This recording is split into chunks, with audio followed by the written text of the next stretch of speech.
All right, Lemuel, can you check and make sure that you can see us on YouTube at this point? All right, perfect. Will do. All right, once confirmed. All right, Lemuel, can you check and make sure that you can see us on YouTube at this?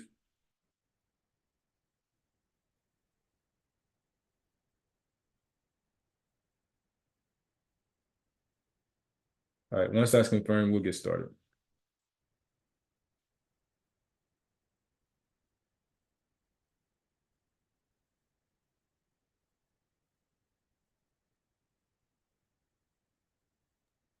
YouTube is up and running. All right, perfect. All right, cool. Let's do it. Uh, one sec. Let me share screen.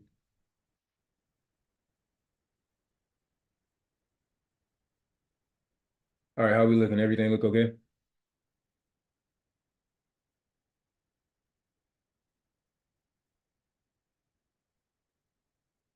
All right, Lemuel and Vision, just give me a sound check. Let me know you guys can hear me.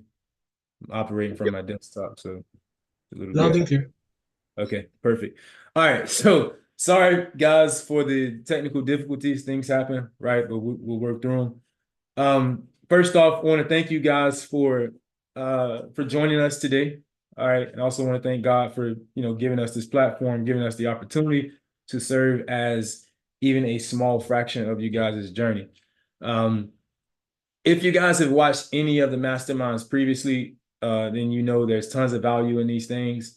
But what I want to do today before we, really go into the market maker model part is review a little bit of the mastermind content from volume one because it serves as a great precept for your understanding in this lecture. All right. So today we'll kind of cover the basic functions of price delivery in terms of the review, right? Just going through that high probability pricing sequence, understanding how that translates into the anatomy of a candle. We'll get into institutional order flow, and then we'll get into the whole basis of today's lecture, right? Which is the market maker models. So when it comes to market maker models, obviously we'll speak about what a market maker model is. We'll study each component of a market maker model, right? From smart money reversal to the original consolidation and everything in between. We'll talk a little bit about how to incorporate this into bias. We'll have a few examples in terms of graded price swings and how we use that. There will be a little more than what you see here, and then we'll have a Q&A session at the end that'll last about 30 minutes. And we really encourage you guys to ask questions. Don't be shy. And yeah, it'll be a great call. Just to throw a disclaimer, you guys will hear a lot of clicking today because for some reason the device that I typically do these on, it crashed on me literally just before the call. So just bear with me with the clicking. All right. So once again, learning objectives for the day is understanding how to blend these concepts, right? Understanding the power of the buy and sell program and how we can use that effectively. Being able to trade in line with order flow by identifying am I on the buy side or sell side of a curve. Very important. Doesn't matter time frame. Learn to use institutional order flow to our advantage. And then obviously graded price swings. And then we mentioned a few other things up top. All right. So important review from Mastermind Volume 1. All right. And that is on YouTube for you guys to watch. Okay. So just basic functions of delivery. Okay. So the key goals at ITHX is we want to move beyond seeing candles and patterns to understanding that there's a specific delivery, right? Excuse the spelling, a specific delivery and logic that serves as the creation of each candle and pattern. All right. We must understand that the term is not the actual thing itself. I know there's there's a huge war in terms of semantics in the space, but the thing exists without the term, and that thing is simply the basic function and delivery of a financial market. All right. So important precepts to today's lesson. Let's talk about just the base market efficiency cycle. Okay. So in a trending market, price will trade stops to inefficiency and from inefficiency to stops, or we can say from internal to external range liquidity. All right. So if you just look at this quick little diagram here, and we would say, hey, this is sell side of the curve, but if you look at this, right, price is just trading from stops, taking out liquidity, trading back up to inefficiency, stops back up to inefficiency, and then obviously we trade to stops again. All right. This will be the state of order flow, right, until we meet some higher time frame point of parent order flow, right? A PD array that is much more significant than this price move. Okay. Now, once price meets a point of higher time frame order flow, okay, this is where the delivery will transition from stops to stops. All right, or we're transitioning to stops to stops. So remember here, as we're trading down into that PD array, we're seeing price go stops, inefficiency, stops, inefficiency, stops, right? And at this point, we've made it into that higher time frame PD array. We're going to imagine here that this is just a higher time frame order block, right?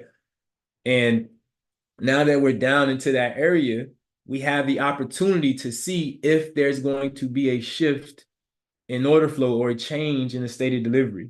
Okay. So once price meets higher time frame order flow, this is where the delivery will transition into stops to stops, first providing that inversion fair value gap that everybody loves, right? This hints at the fact that there is a shift in order flow or a change in the state of delivery. So once again, we're trading stops to inefficiency, stops to inefficiency, or external, internal, external, internal, external. And the most significant thing within this price leg is the sell side imbalance, right? Because the inversion fair value gap, as everyone knows it at this point, that is going to occur before the market structural shift. The inefficiency is typically the very first thing to go, right? It's one of the stronger PD arrays, but if the inefficiency is negated, right, or invalidated after responding to a higher time frame point in order flow, then that hints at a change in the state of delivery. All right. Yeah, we're going to deny that. All right, it's already on YouTube. All right, so now there are 3 vital understandings to apply to this. All right. At each run from stops to imbalance, all right, that equals a market maker model within itself. Okay, so as you guys are seeing this, as price is moving and we're pushing down into this PD array, and actually let me pause really quick. Vision or Limo. Actually, I can do it right here. I'm sorry. Okay. I want to make sure I record it. All right. All right. So once again, guys, so there are 3 vital understandings to apply to this. All right. At each run from stops to imbalance, okay, this is going to create a market maker model within itself. Okay, so from here, from external to internal to external, on a smaller scale, if we were zooming into this, this would be price moving from point A to point B, right? And then down to point C, right? Which is the terminus. This is going to create a market maker model within itself. All right, so we'll zoom out and we'll come back to that in the examples that are to come later on. All right, next key point or vital understanding to apply is that at each peak point or shift, there is a high probability pricing sequence. All right, what I mean by that is at this point, at this point, at this point, this point, this point, right? There's a high probability pricing sequence because that is a change in the state of delivery. For price to go from point A to B, B to C, right? There has to be a shift or change in the state of delivery here. There has to be a change in the state of delivery here. All right. The third key point is that there is a defined way of identifying institutional order flow. This is what helps us to understand or aid in our understanding of the buy and sell program. All right. So when I'm looking at this image, and I've kind of split this in half because this marker is distinguishing that change in the state of delivery, what we have to take into consideration is that this half here is the buy side of a curve, right? And I'm going to show you the distinguishing factor to know if I'm on the buy side of a curve or sell side of a curve. Okay. Now keep in mind that market maker models are fractals in and of themselves. All right. So even though we're looking at this lower time frame and we're seeing a market maker model, right? We're saying, hey, I'm on the buy side of a curve here, but we right here we're on the buy side of a curve of a higher time frame sell side of a curve, right? But we'll get into that. I don't want to confuse you. All right, but right here, we've kind of split this in half. Over here, this would be the buy side of the curve as price is trading up into this PD array, right? This red marker distinguishes a change in the state of delivery. And then we transition to the sell side of a curve, right? Which would be this half. Okay, let's move from that. All right, and this is primarily review from Mastermind Volume 1, guys. So I'm gonna just breeze through this. I'm not gonna spend a whole lot of time on this stuff. All right, so now let's talk about the high probability pricing sequence part. All right, because we said, hey, that is going to occur at each one of these points. All right, so the high probability pricing sequence is essentially power of three. All right, it's the necessary manipulation of price in one direction, right, which is the false move, before expanding in another direction, the true move, subsequently power of three. All right, so the key is in understanding that this function is more prone to play out at a key area or PD array that aligns with institutional order flow. Okay, so what is a high probability pricing sequence if I haven't watched Mastermind Volume 1? Okay, these are the components of that high probability pricing sequence. So we all know that price will engineer liquidity in the form of short-term highs.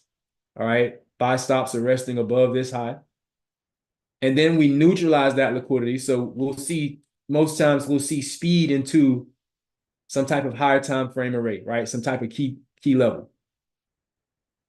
Once price trades into that higher time frame PD array, right? That's when we'll get our distribution, right? We're seeing speed away from that area, right? So speed into it, speed in creates fair value gap, right? Fair value gap in, all right? And then coming back out, fair value gap out, right? We're closing out the fair value gaps as we trade in the PD array, and then speed out of the PD array. We're creating new fair value gaps and new inefficiencies. That's a key point. All right, so engineer, we neutralize, we distribute, speed away, creating sell side imbalance, right? Now that we've distributed, price is going to want to trade up into that sell side imbalance and rebalance that range, right? And then once we rebalance that range, we redistribute.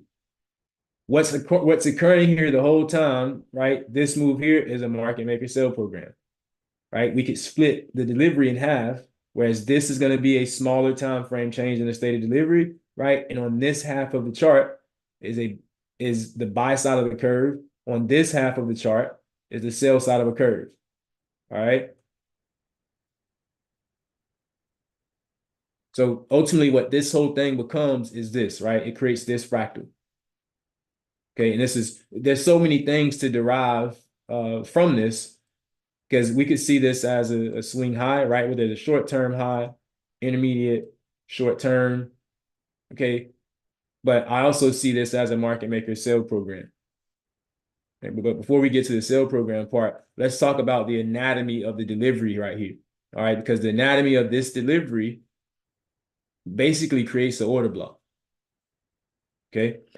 So if you watched any of our videos before, you guys know we love making this drawing, so just bear with us.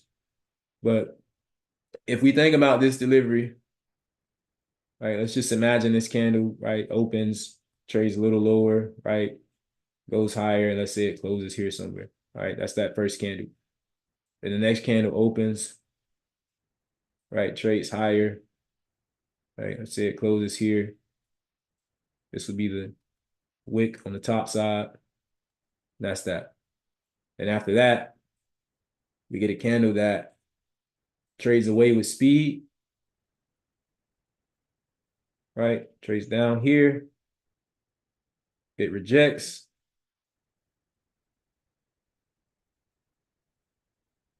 And starts to pull back in the range. So if you look, the low of this candle would literally be this point. And then it starts to trade back higher, right? And it closes here. Okay. Now you learned that price engineers, neutralizes, distributes. Well, the bottom of this candle, right? The reason it's moving back up because now this is that rebalancing phase. Okay, so the next candle, once we rebalance, we should expect the next redistribution. All right, so we're going to have a wick on that side. All right, and then, price is going to continue to deliver lower. All right, if I were to take these candles, and actually let me draw it on here.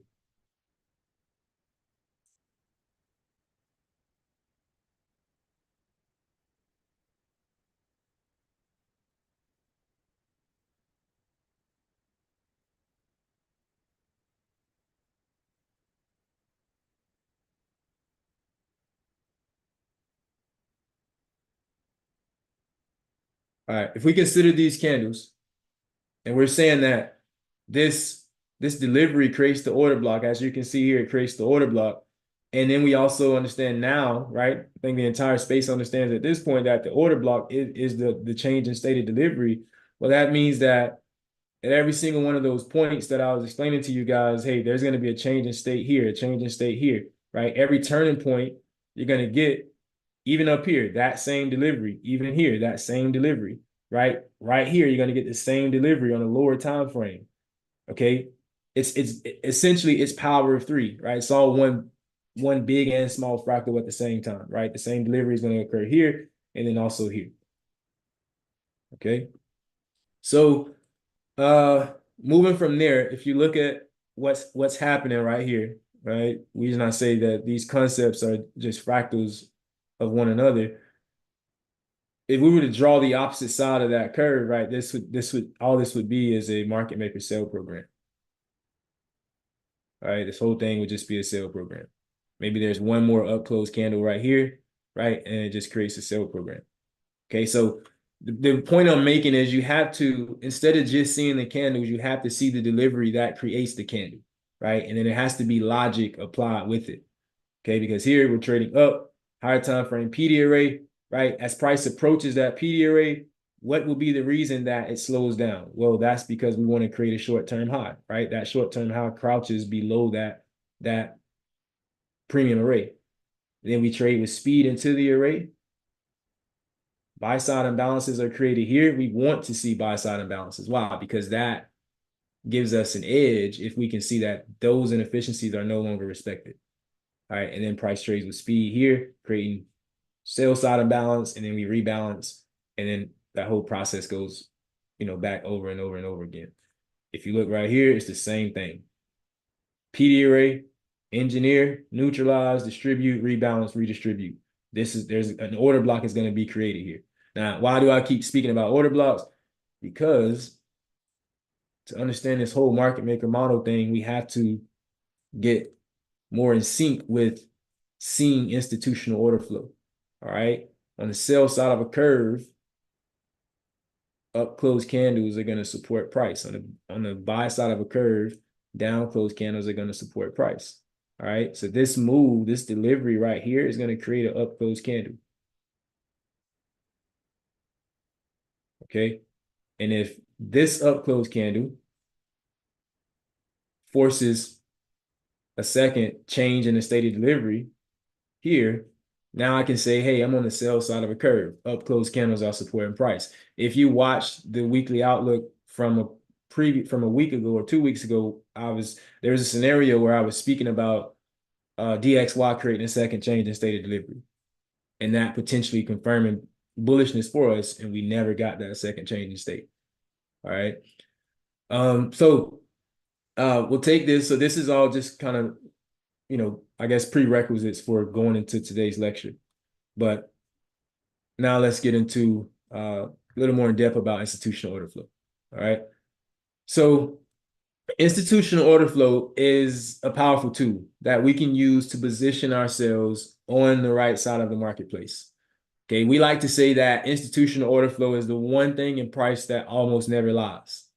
Okay. And the reason being is because you can actually see it. All right. So on the buy side of a curve, right, you guys should write this down. The buy side of a curve, down close candles will act as support. On the sell side of the curve, up close candles will act as resistance. All right. So now some factors and questions that help us identify institutional order flow. Are up or down close candle supporting price?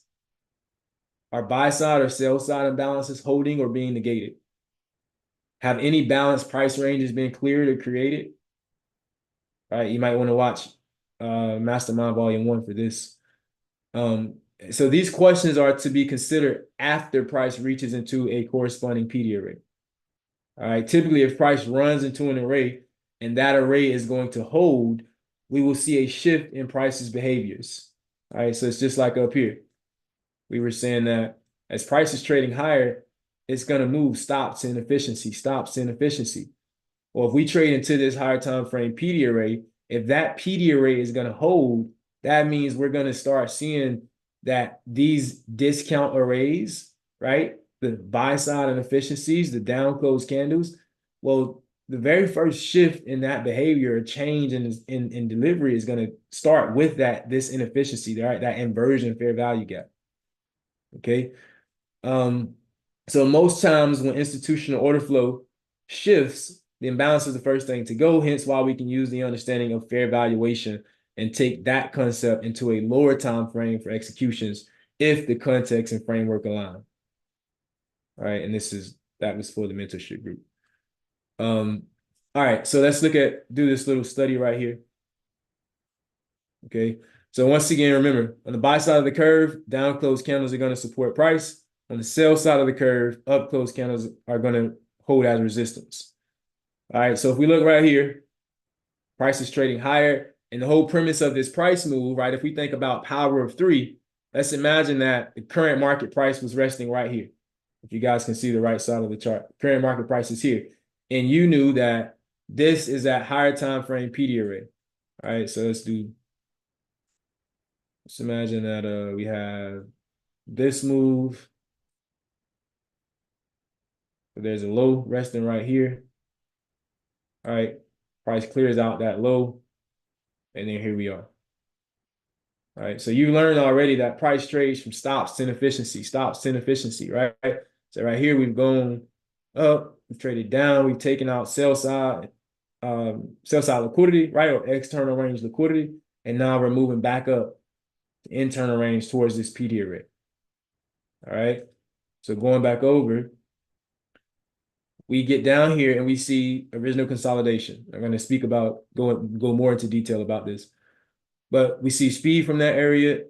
Price trades down into this down close candle when we push up, and now you're saying, oh, down close candles are supporting price.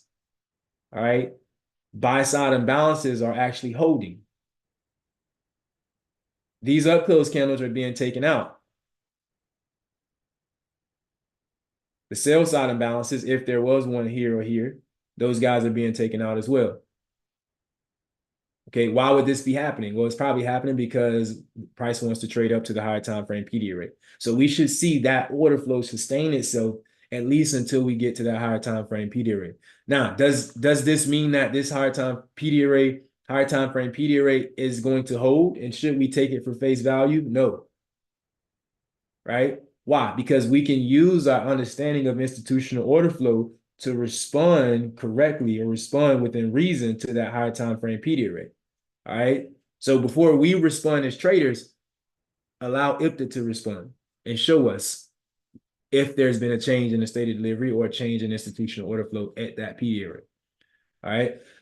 So as we move up, we're moving down into this down close candle, right? Speed up from that down close candle. And right here, I have a little question for you guys. So liquidity was swept from the previous high and the imbalance was closed here. So we sweep liquidity. All right. And we also close out this inefficiency. All right. So the lower time frame context here is the lower time frame context is there, but why isn't this a high probability scenario for executing in the market? Because we've taken liquidity, we're in a bearish market overall, right? And you've just learned about this whole inversion fair value gap thing. Why can't we take this execution just yet? And I'm gonna try to navigate to the chat. Okay, here we go.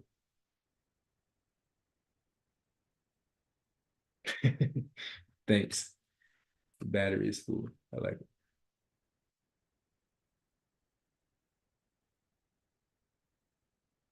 All right, so you guys are scared to answer. All right, cool. All right, so right here, right? The reason we're not going to execute, right, is because this lower time frame context, right, is not aligned with the higher time frame framework, right? And the higher time frame framework in this case is we're going stops to inefficiency, right? We haven't really made it to any significant PD array within this range, right? And then right here, the magical answer is that this is a balanced price range. If you watch the previous YouTube video where I'm speaking about, yes, you can take inversion fair value gap executions, but you can't, that's just being thrown around right now. There's times where you have to use a little more market logic and you have to say, all right, this is a balanced price range. I don't want to just short right into that balanced price range. All right. But anyways, price moves higher.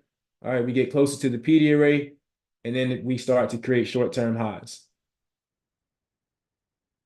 We create short-term highs just below the PD array. We trade up into the PD array.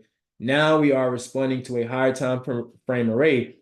Therefore, shifts in behavior, all right, can now be seen as more solidifiable and potential changes in state of delivery. All right. So now that we responded to something, whereas here we didn't really respond to anything significant. Here we're responding to something significant. The buy side imbalance is cleared, right? We trade through this balanced price range with speed, which is this would be the last phase reaccumulation, which is an important factor in market maker buy and sell programs that we'll speak about. Speed through that area, and now price trades up, right? So this is engineer, neutralize, distribute. So we're seeing that market fractal play out here. Engineer, neutralize, distribute. This is the rebalancing phase, trading up into the PD arrays within this range, right? So we have, this would be the current dealing range. And now price is just working inside of this dealing range, trading up into sell side imbalance. And here's the order block. We trade up to that point. What occurs here from point A to point B to point C is a market maker sell program within itself. All right. Up close candle trades into this up close candle. Here we go. Right. In the moment, there's a change in state from here. Now we can say, all right, up close candles are supporting price. Okay. Before we get this change in state, you don't know if this could just very well be sell side liquidity sweep to go higher once more. All right. But now we can say with this up close candle being traded through that the up close candles are supporting price. I'm on the sell side of the curve. Okay. So let's look at a few examples of that piece. And then we should have, okay, perfect. All right. So this is Euro USD. I want to say this is back in maybe in February. All right. But if we look right here, this is the previous day's delivery, right? This is more of a Z day in terms of market profile. Right. And then we have this classic sell day. All right. So previous day's highest here. Right. Central bank dealers range trades a little lower. And then we have, Asia kind of starts an expansion in a sense. All right. We push higher into a higher time frame PD array. So you could consider this, you can look at this in the same fashion as price is engineered, right? It trades higher to neutralize, right? But this whole move in terms of neutralizing, what this creates is a market maker sell program. All right. So as it's trading higher into the higher time frame PD array, right? So this would be my PD array, that previous day's high. As it trades higher, what we start to see is that down close candles, right, or buy side imbalances support the direction of price.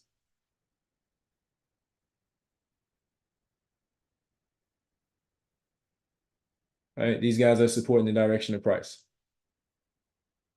Okay, buy side imbalance is traded into here, buy side imbalance traded into here, and then boom, we trade into the higher time frame PD array.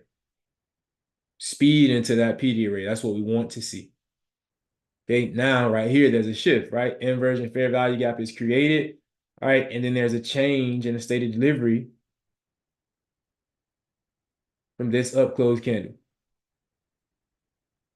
All right.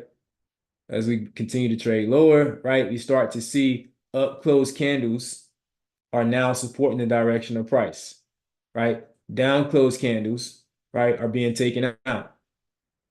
So now the lows, right, are now the low resistant liquidity run. We're on the sell side of a curve. All right. Moving down lower. So if this is engineer, this is neutralize, right? Then this would be distribute. Okay. We create an inefficiency. We create an inefficiency right here. So the next phase of that is rebalance. So we're rebalancing here. And then after rebalancing, there's going to be some form of a redistribution if this is the actual draw of liquidity. All right. So in understanding that we've had prices engineered, it's neutralized buy stops from the previous day's high, it's distributed. Now we have a dealing range or a high probability pricing sequence. I'm expecting if I show up to price, right? Let's say I show up in the New York session. So now we're getting into taking these concepts from a universal perspective and refining it down to actually time and price, understanding how to operate with this within a kill zone. So if I'm looking at New York, if I wake up and I'm looking at New York session and I've gone through that thought process and I see that market price is here, right? Let's say we're at point A. Well, I know that we've neutralized, price is creating an efficiency. We should be trading back up into this range, right? And then we have fair valuation is right here, literally right where the wicks of that candle touch. All right.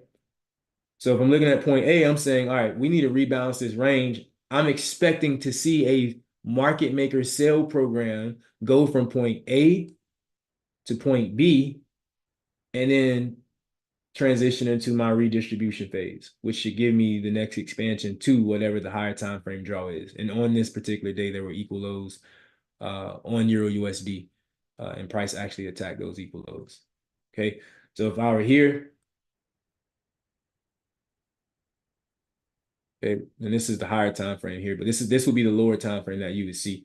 So just zooming into this on the lower time frame, you guys can see we're going stops and efficiency, right? And it's not always going to be stops and efficiency. When we say that, it doesn't mean just be a robot to that. It's about order flow. All right. So down close candles, discount arrays are supporting price on the buy side of a curve. We get up here, all right? And then we see price transition to the sell side of the curve. You start seeing up close candles support price. You start seeing sell side imbalances support price. Okay, market maker sell program. Hey Chris, you want to talk about like how that kind of creates like a balanced price range and kind of why price didn't have to go up to a premium for that second market maker sell model? Yeah, okay, perfect. All right. So if you go back and you watch Mastermind Volume 1, what Vision's talking about in terms of price being efficiently traded within this area. So we tend to ask the question of do you see do you only see the fair value gap or do you see the actual inefficiency? Okay. So if I'm looking at this range, right, I see multiple fair value gaps. So I see fair value gap here. Why don't we trade to that one? Right. And then we have a fair value gap here. Right. But do you only see the fair value gap or are you truly understanding where the actual inefficiency is? So if we look at this range of price, right, and it's as simple as seeing it as this being one whole up close candle.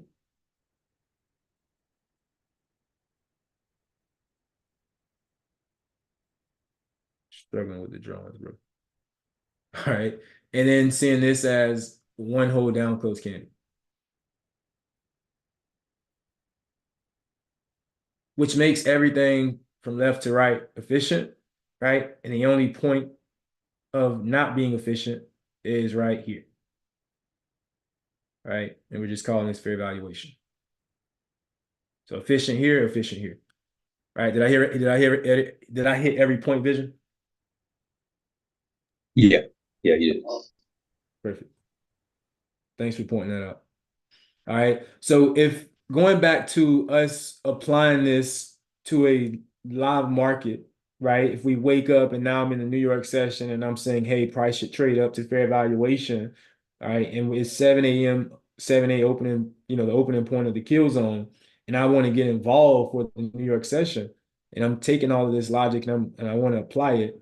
Well, if we were to go down to a lower time frame, all right, this is that point right here that I just marked on the chart. On a lower time frame, I should expect to see a market maker sell program. Okay, this is point A.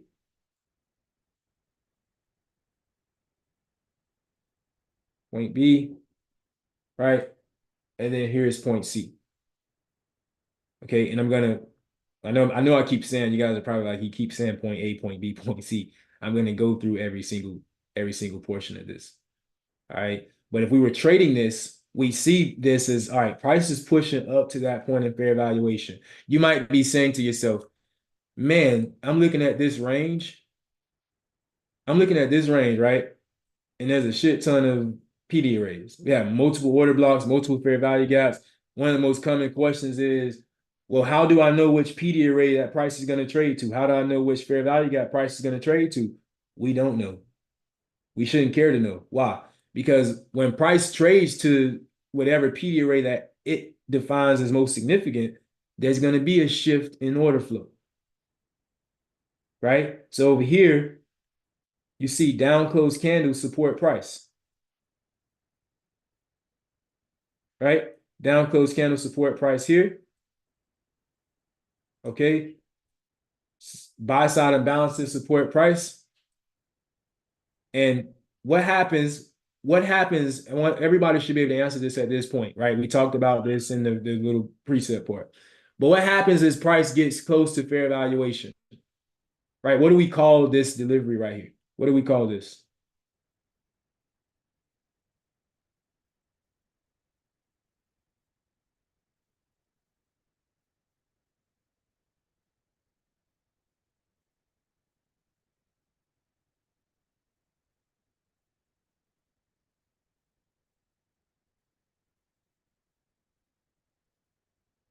All right, Sean, I see dealing range. Yes, neutralizing. It's going to become one, Matt. Yeah, certainly institutional order flow. Exactly, right? So high probability pricing sequence. All right. Engineer, right? In the form of short-term highs. So we engineer, we neutralize, we distribute. Okay. Now this is, I don't know, I want to say it's maybe the 2-minute time frame, but you have to imagine there's 3, 4, 5 minutes. There's going to be an inefficiency right here, right? There's multiple down close candles. So that's going to create an imbalance on a lower time frame. And basically, we neutralize, we distribute, and now it's time to rebalance, right? We rebalance, and then we redistribute. All right. So over here, down close candles will support price. Over here, now you're seeing up close candles support price, which is in alignment with the higher time frame, whereas the up close candles were supporting price as well, right? And this, you can see the higher time frame here, right?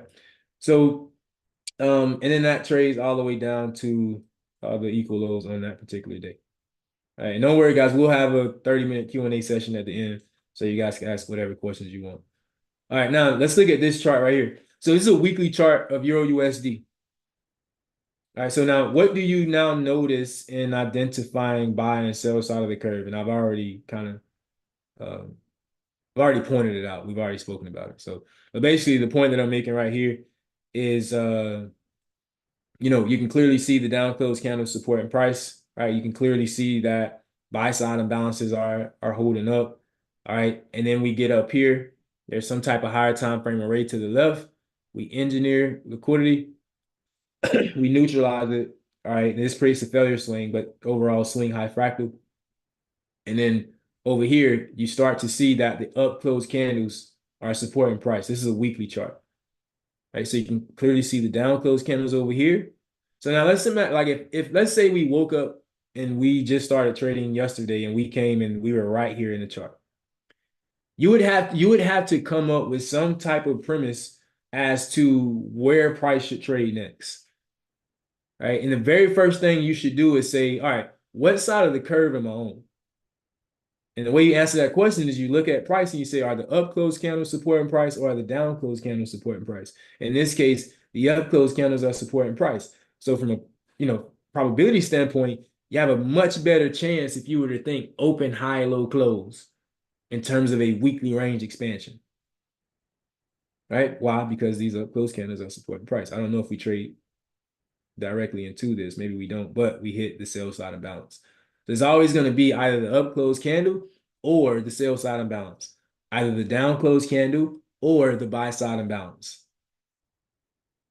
All right.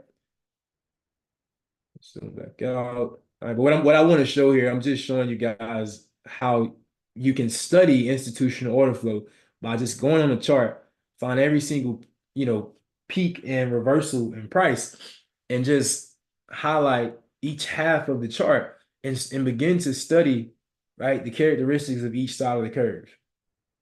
At some point, it will kind of become automatic in terms of identifying rather I'm on the buy or sell side of a curve. Okay. All right, cool. So now let's push inside of the current price action. So here's a decent size dealing range. When I'm speaking about this portion of price right here. So it's a decent size dealing range. However, the range has multiple arrays. And I don't know which array it will push to before reversing. Right. As I mentioned up here, we never know. We don't care to know. All right, because we shouldn't take the array for face value. All right. We should only respond to shifts in institutional order flow or changes in the state of delivery. All right, now how can I take advantage of the opportunity? So I'm just showing this was a trade. This is an old trade that was taken. But this trade is taken, and this trade was taken not because we cleared this structural point and we came back up, but even if it was, that would be great. But the important piece here is just seeing on an intraday time frame, right, a market maker model, right? Original consolidation here, reaccumulation, smart money reversal after tapping into the London session. Right. So London session accumulates, New York kind of manipulates, and then we kind of get a distribution. That's what we're thinking right here. All right. So this would be my last phase reaccumulation or a bit of a balanced price range. The execution comes primarily once we close through the balanced price range. All right. It's what we call a market logic entry. All right. But I'm just wanting to show everything, literally everything that you're looking at in the chart is going to be a market maker model. Right. It's always a buy and sell program. Even right here, right? This is a market maker model. This is a sell program. Okay. Let's moving down here. All right. So notice how clean institutional order flow is on the weekly right here. This is another example. So you guys can see right here, super clean. All right. If we were to go to a daily chart, these wicks that you're seeing on the upside, these will be daily up close candles that will be supporting price. All right, let me trade down below these sell stops. All right, we take out sell stop, smart money reversal, and then price starts trading higher. So now we're on the buy side of a curve. All right, how do I know I'm on the buy side of a curve, guys?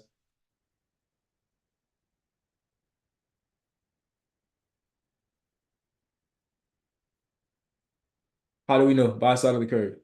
What's the key answer? Exactly. All right, order flow. But what about order flow? So the right answer that everyone should have is down close candle supporting price. Absolutely. All right. So down close candles right here in this particular market, down close candles are supporting price. Okay. And if we were to look at this range, the only, I would see the P array as the order block right here, but down close candles are supporting price on the weekly chart. All right. So we're going to go here, and I believe we should be pushing into this part of the chart. Right. Oh, well, so you see on the weekly chart, and then here's the daily chart. All right, that same every point where I marked out order flow. Now you're just seeing it in terms of the daily chart to kind of help you better understand. All right, so these would be the daily down close candles, right? But obviously all of these candles, right? Every 5 candles creates a weekly candle. And then we have an expansion. All right. Then this move here trades down into here. But I want to ask you guys a question. It should come up somewhere here. All right, let's go inside of here. All right. So on this daily chart, and this is important, at the top, we begin to take out daily down close candles. So you guys see right here. Now, you might say, hey, Chris, well, if you're saying that daily down close candles are now being taken out, right? And on the buy side of the curve, down close candles should support price. Wouldn't that mean that order flow has officially changed right here? Is that a yes or no, guys? Does this mean that order flow has officially changed?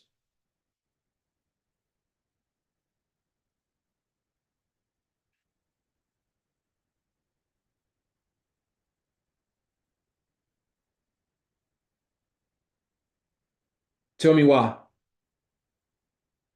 Okay, cool. You guys are great. I like it. Yeah, good job, Rafe. Right? We haven't reached the higher time frame PD rate. So when we're looking into institutional order flow, right? We have to be careful, and a lot of guys get tripped up with this because you'll see this as a structural shift, right? This is a market structural shift. This sell side imbalance is going to hold. This sell side imbalance is going to send us lower. No, it's not, right? Or it shouldn't. I'm not going to say it's not because we don't know everything. But in terms of just operational delivery, right? As Rafe mentioned, we haven't made it to a higher time frame PD array. So yeah, the down close candles are being taken out, but is there any point in the market right here on the daily chart where I can say up close candles are supporting price? No. Right? Down close candles were taken out, but I can't say up close candles are supporting price. We're just trading down into higher time frame PD array, right? Which is this candle right here, that weekly down close candle, right? Institutional order flow. All right. Once we make it down into that weekly down close candle, then what happens is, if you guys watch this, look. So earlier, I drew a scenario of high probability pricing sequences, right? And we saw how that phase of engineer, neutralize, distribute, rebalance, redistribute, we saw how that basically equals, like you can literally see it within just a few candles.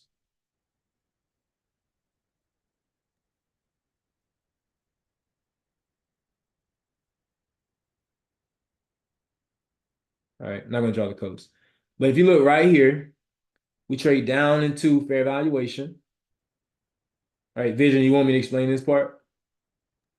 Yeah, and then could you also like go into like why like those down close candles aren't necessarily order blocks, but why price does react from them, like in the sense of a balanced price range? I think this is a good example for that as well.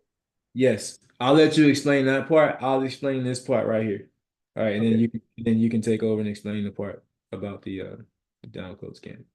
All right, so speaking about um fair valuation or just do you see the inefficiency or do you see only the fair value gap, right? So this is one huge candle, right? We can all see it. And you might ask, well, why does price trade only to this particular point? Well, if you go and you think about the explanation I gave you when we were looking at that very first example, if you start from the top of this candle and you trade down, right? Well, that's your downside delivery. Okay, if you start from the bottom of this candle and you trade up, this is your upside delivery, right? Now, we're balanced right here. Okay, everything here is balanced. What happens is this upside delivery just continues higher, creating an inefficiency right at this point. All right. which is why price trades down to that particular point. Look at the bodies of the candles. There's no volume traded below that point. All right. Now, will it happen like this every single time? No. But it does pay and it does help to provide to serve as a mental framework when you're looking at price. All right, Vision, you can take over for the next part. Yeah, so could you go back to the higher time frame example? Yes. That same picture. Yeah, so right here, before price turns around, we just see, that inefficiency and then that down close candle, right? So we know that when institutional order flow is bullish, that these down close candles should support price. But we also know that ICT says that not every single down close candle is an order block, right? So that kind of led me to study why that is, right? So the explanation for that is because these down close candles on the buy side of a curve, they are balanced price ranges, right? So Chris kind of went into what goes into their formation. But if you see, there's downside delivery that forms that down close candle. But the moment that it becomes a balanced price range is when that up close candle trades through it, right? So price trades higher, and price isn't going to want to go past that balanced price range, until we're probably bearish, right? So there's probably more to come on that in the later part of this lecture, but just use that as a foundation for now, right? So that's why those down close candles, are going to want to hold because they're balanced price ranges, right? Price is efficient at those levels, so price is going to be more reactive. Absolutely. Great explanation, Vision. And the key point in that was in saying that price price is going to be reactive to those levels until or unless we actually become bearish. All right. So without saying it directly, there's a lot that you should derive from that. All right. And it's not to gatekeep, it's only to force you to kind of think a little deeper and do your own self-study because then you serve yourself better that way. All right. So in the same image, we trade down. All right. And we're sitting on top of that higher time frame PD array. All right. And you see right here, institutional order flow, we're sitting on top of the high time frame PD array. But I was explaining before we got into that explanation, I was explaining this. I'm sorry, guys. All right. So right here, same image. We down into the PD array. Yes, we took out the down close candles. We trade down here. But you should look at these candles. And at these candles, what do you see? A high probability pricing sequence, right? Engineer with these candles. We neutralize with this candle. Distribute, right? You can see price trades through. It comes back down to right here. We're rebalancing the range, right? And, this happens at 50% of this down close candle, right? But we rebalance the range and then boom. This right here, look at this. You guys see this, right? What is this? Similar to what Vision just explained. What would this be?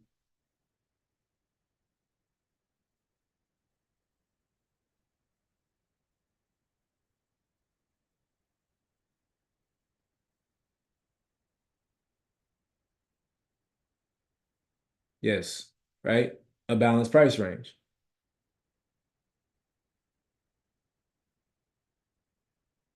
Elaborate, Chris.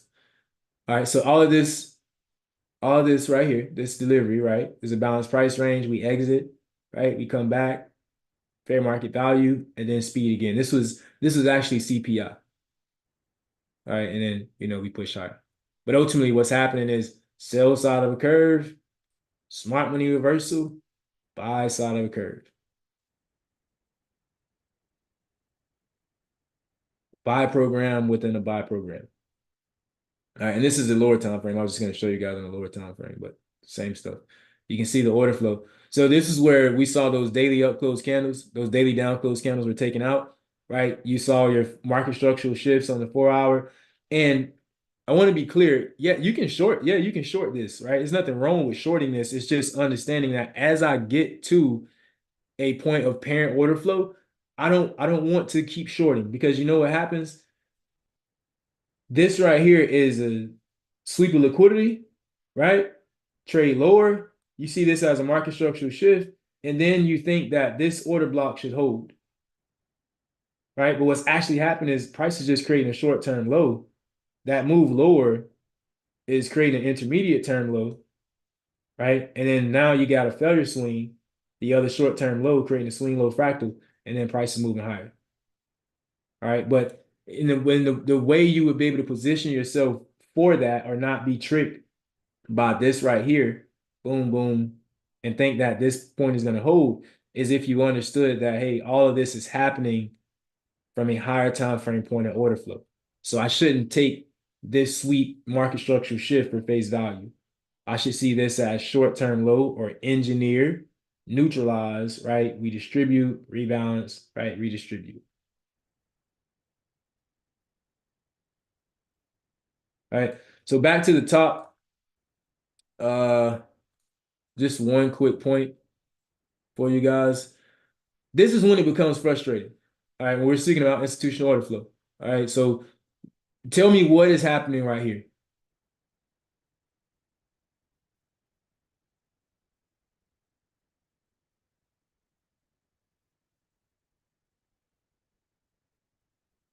Yeah, great job. You've been watching the videos. Yeah, Z-Day, range in market, consolidation, right? All that good stuff, right? So the reason we're bringing this up is there's going to be times in the market where calling direction just the shit just ain't it. Like there's nothing you can do, right? You shouldn't be overly frustrated. It's just realizing that, hey, order flow is not consistent, right? Every time this is basically Euro USD right now. All right. But it's basically just understanding order flow is not consistent. So range in markets will oftentimes be where, depending on how you trade, this is not an objective statement, but depending on how you trade, range in markets will oftentimes be where a losing streak could occur. If the trader doesn't quickly recognize that price has lost its consistency in terms of institutional order flow and that the approach should accommodate the current market profile. Key point, right? So you realize order flow is not consistent. Now you have to slightly shift the approach so you can accommodate the current market profile. All right, we got to understand that we are trading in what's becoming a higher time frame reaccumulation or distribution phase. All right, which means that at some point there's going to be an expansion, right? Price delivery cycle, consolidation, expansion, retracement, reversal, so on and so forth. All right, so the price is accumulating for its next big move. Oftentimes, if we are in a ranging market after a market reversal, this should prompt the trader to zoom out, grade the price swing relative to an anticipated terminus, right? We'll cover that part later. So I'm just showing you guys, there's a point in time where we got right here, I think this is March, and we started calling price and the shit just wasn't working out. At some point, you pause, you zoom out, and you realize where you are, right? We were at 50% of a price swing. We understood that, all right, it's cool. This is where we would naturally expect a consolidation before the next expansion. All right, and all of that actually played out. All right. Now it's crazy. We're just now getting to the main ingredient of a market maker model. All right. So market maker models, guys. The market maker model is essentially a hedge program by large funds, institutions, or however you want to communicate that. It doesn't matter to me. Just see it as a hedge program, right? If these guys are going to buy, they're going to sell first. If these guys are going to sell, they're going to buy up first. All right. It's all just manipulation before reversing price to its true terminus. Power of three. The market maker model consists of every single component that we have discussed thus far. Institutional order flow, change in state of delivery, inversion fair value gaps, right? High probability pricing sequences, the idea of price trading stops to inefficiency. All of that stuff are literally pieces of the ingredient of a market maker buy or sell program. And so we must understand that market maker models should be seen as fractals in and of themselves, right? Key point, you should write that down. We must also understand that we are always within some phase of a buy or sell program. Every time you're in the market, you're at some phase of a buy or sell program. Either you're coming into a week and this week should be reaccumulation phase, or this week is probably 50% of a graded price swing. It might be a consolidation, right? You're always at some phase. That's why you got to zoom out. All right. And so identifying where we are in regards to order flow, relative arrays, as well as phases of buy and sell programs, this enhances our chances of being positioned in the right side of the marketplace. Okay. Few additional understandings. If large funds want to push price higher, lower, as I mentioned, they would first drive price higher. If they want to push price lower, they'll first drive price higher into a premium. But the key point in this is the fact that as price is being driven higher, right? In this case, maybe I should say this the opposite. In this case, as price is being driven lower, all right, these guys, as it's going lower, these guys are going to tack on buy positions. All right, they're hedging into the market. All right, so they can't just assume all of the liquidity at this particular point. All right, like me and like we can click a button and it's there. All right, the order is filled and it's there. These guys tack it on as price is trading lower. All right. And then as price is trading lower, what happens is stops and efficiency, stops and efficiency, stops and efficiency. Okay. So now, how do I spot a market maker model? This biggest question. Spotting or anticipating a market maker program is as simple as using the mental framework of stops to imbalance or internal to external range delivery. Understanding order flow and seeing price reach into a higher time frame point of parent order flow where you anticipate a reversal. So what do I mean by that? In the market where we're saying, hey, price trade stops to inefficiency. This is the basic flow of a market, right? And it's going to trade stops to inefficiency at least until it reaches a higher, more premium, significant price point. Okay, so we trade here and we get to this point in price. All right. Before we get to this, what you should pay more attention to is here. Here. Here. So now we're getting into the logic of why price is trading stops to inefficiency, right? We take out liquidity, they're attacking on sell positions. Take out liquidity, they're attacking on sell positions, right? That interest will be reclaimed as we get to the sell side of the curve. Okay.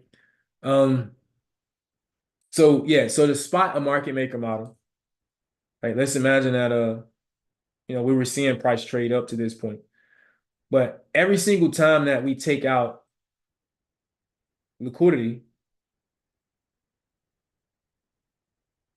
and you understand that, all right, prices went from external range liquidity, and you're sitting here, you're looking inside of this range, and you see a PD array. And let's imagine that none of this other stuff exists.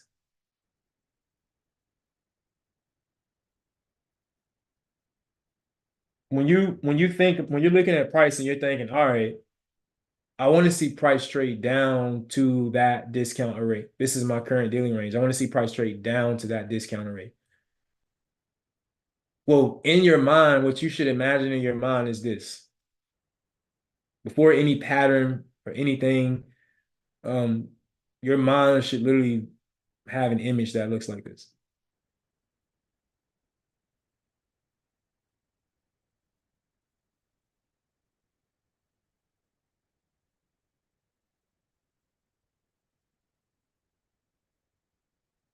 All right.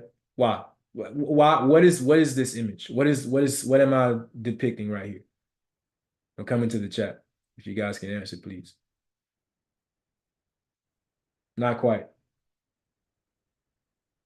Well, actually, you guys are in a way, you guys are right. Yes. Stop cheating, bro. You already know this. Yeah, sell side and buy side of a curve.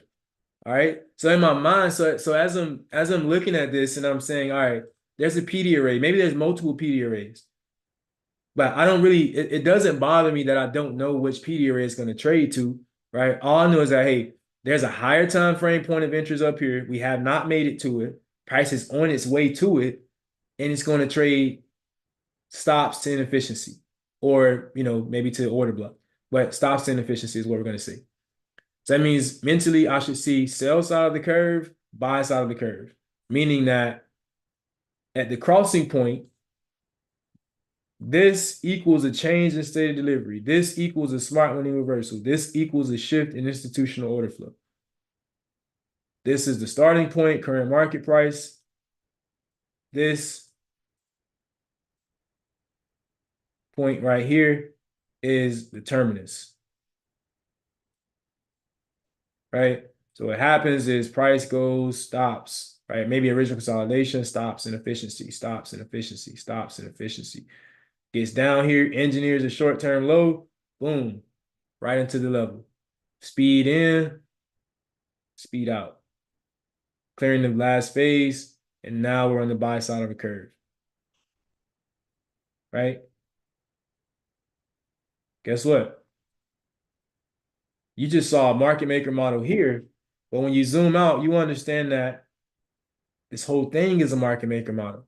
You just played a role in the buy side of a curve of a sell program. So even though you were looking at a buy program here, the overall concept of the overall market at this time is a sell program. So we engineer here, we neutralize here, and the same thing is going to play out. All right, but I got ahead of myself right now. All right, now let's go into the components of a market maker model, right? So there's three main points. The points that you guys saw me draw right here, there's three main points. All right. Just write these down. There's the current market price, the array, and the terminus. All right, what will help you understand this a lot better, if you can imagine this V, like this V shape, if you can imagine this, it'll help you understand the market maker model thing a lot better. All right, so the very first point is the original consolidation. Think about a balanced price range when we're saying this. So this is typically, but not subject to, a balanced price range. What I mean by that is,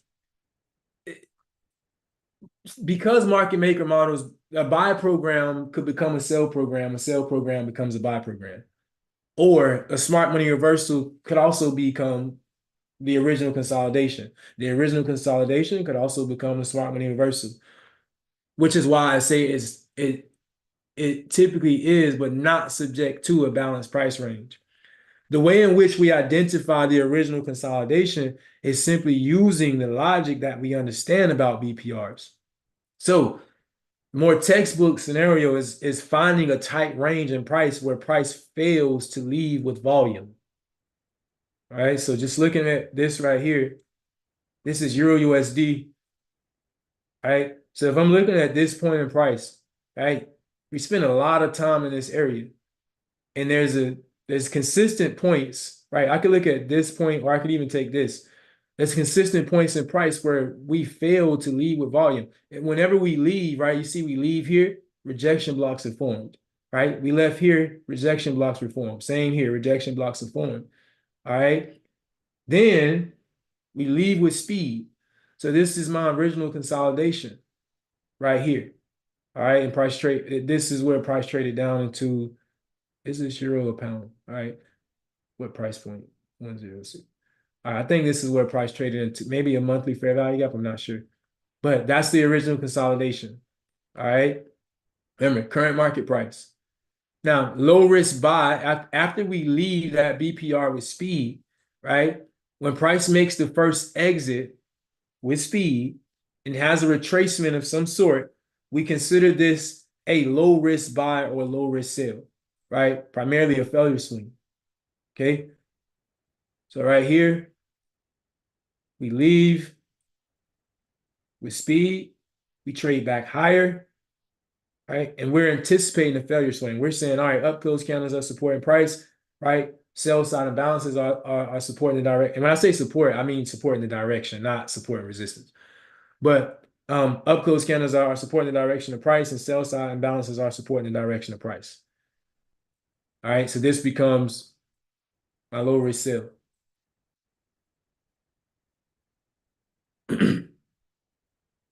So just remember, low risk sales is that very first point when price leaves that balanced price range with speed. All right. So reaccumulation in your redistribution phase. All right. So now that order flow is established, all right, we saw price leave here with speed, trade down into the down close candle from that BPR, And then now we've said, all right, down close candles are supporting price. So now that order flow is established and price is headed to its objective, right, which is the key level or the PD array, we expect to see the cycle of stops to inefficiency, inefficiency to stops as institutional hedging takes place, right? So as we're trading up, hedging takes place, hedging takes place. Price goes stops, inefficiency. Lower time frame, market maker buy program within a sell program in this case, right? If we look at our image from up top, it's not always going to be super textbook because this is not the best image, right? There's a lot of consolidation going on here. But we leave, right? Price trades back higher, low risk sell. Now we're trading from external range liquidity to internal range liquidity. All right, and then price trades lower. So even from this little move here from point A to point B down to point C, this is a market maker sell program. But this looks like 2 days of high impact moves. But we'll have better examples. Once we have Q&A, I'll let you guys actually choose any chart, and then we'll kind of go in and define what these buying programs look like. All right, and then we have our smart money reversal. All right, so I have some key points to share with you guys in terms of smart money reversal. So price has now made it into the array, and this is where it becomes important to read the tape for shifts in order flow, shifts and changes in stated delivery, right? Where imbalances begin to fail, right? In with speed, right? Out with speed. BPRs no longer hold, right? Last phase reaccumulation here, or balanced price range. And then breakers and failure swings form, right? This is a breaker.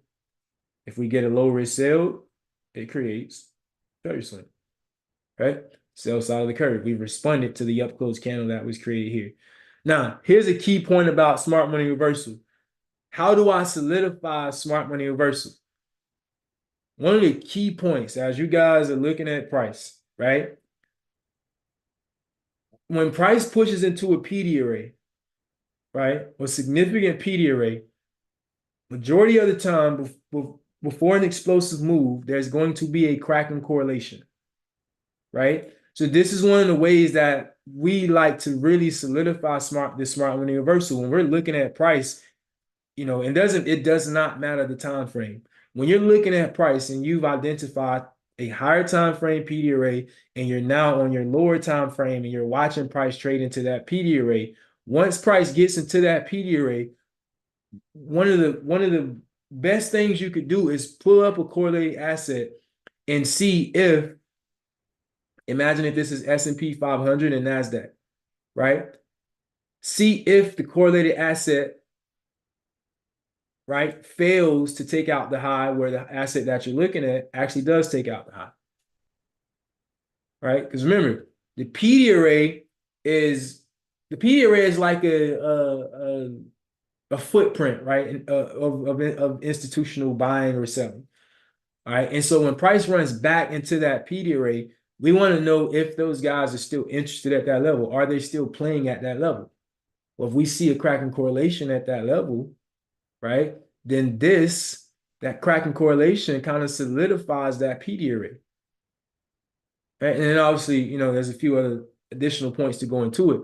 But just a key note you guys should take away from today is when it comes to smart money reversal, right, this should be paired with SMT.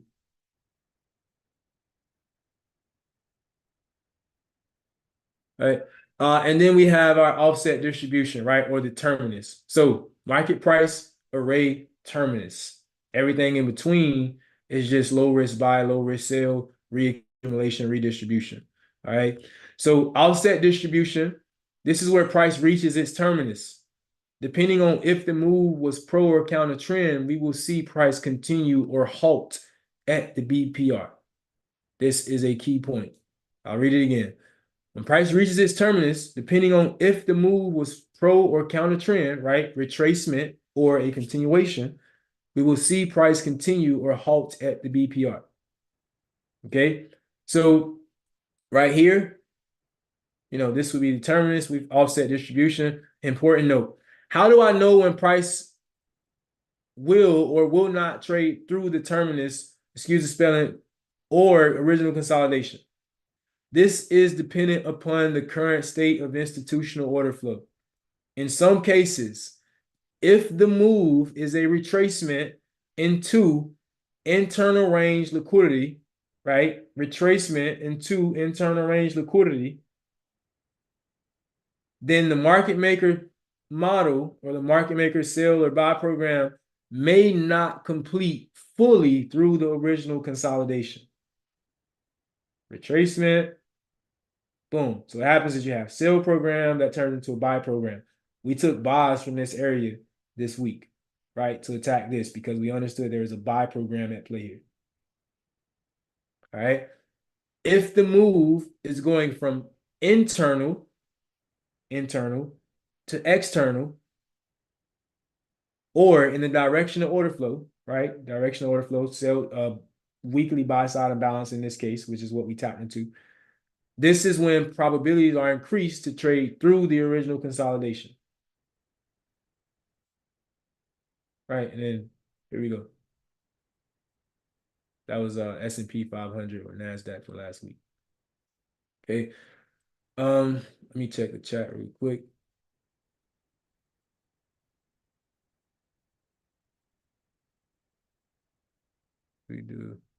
We'll come back to that question later on. All right. So this is a little practice that we'll do. So we'll have at this point we'll do a little practice. We'll speak about graded price swings, and then we'll pull up a chart. I'll let you guys, if you guys got chart examples you want to take a look at, we'll spend about 30 minutes on that. So just right away, what is the current state of higher time institutional order flow right here? And then also, how do I know? So what is order flow? And how do I know?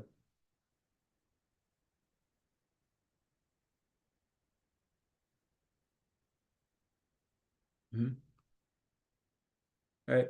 So I was waiting on somebody to just simply say up close candle support and price. There you go. Good job, Trav. Right?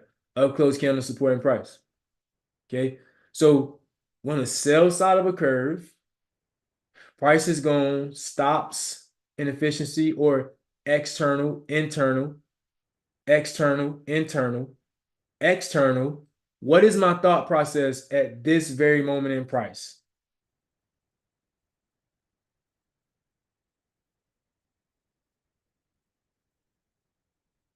What's the thought process, guys? Let's work through this because this is what you have to do every single day in the market.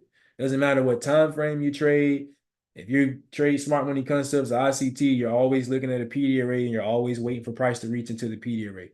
If that is happening, then technically what you're doing is that whole logistic of price trading from point A to B is a market maker buy sell program. So what is the thought process? Good job, Ray.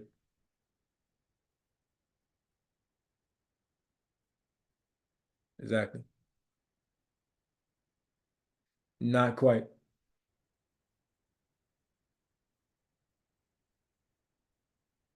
All right, cool. So let's work through it. Now, we've identified that up close candles are supporting price. All right. And to help you guys out, let's imagine that the higher time frame array is here. Or the next point at which price might come to a halt is here. We have not made it to it just yet. Right? We've taken out external range liquidity. Now we're going to trade up to internal range liquidity. Okay. So as I zoom into this,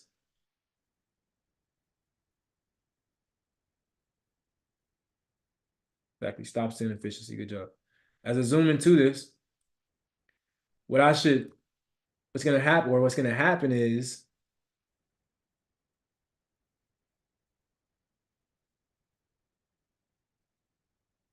we're going to see something like this.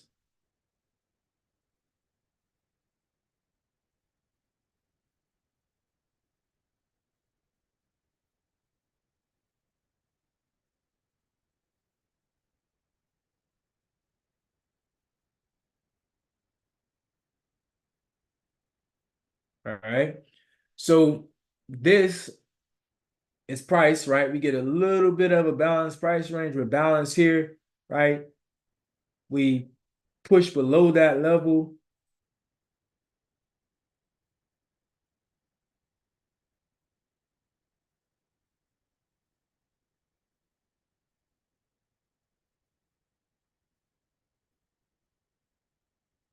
Right, rejection blocks form. We push below that level. All right, price pushes back up, and we zoom out, and we say, all right, this is a higher time frame PD array. I'm thinking market maker sell program. Okay, now depending on time frame, depending on where you are in price, maybe you can take the counter trend trade into the PD array, right? Or maybe you don't. That will be relative to the time frame and the current market profile. But the main point that I'm making here is, as price goes from current market price to array, order flow is going to be bullish. So on this side of price, what are we going to see support the direction of price?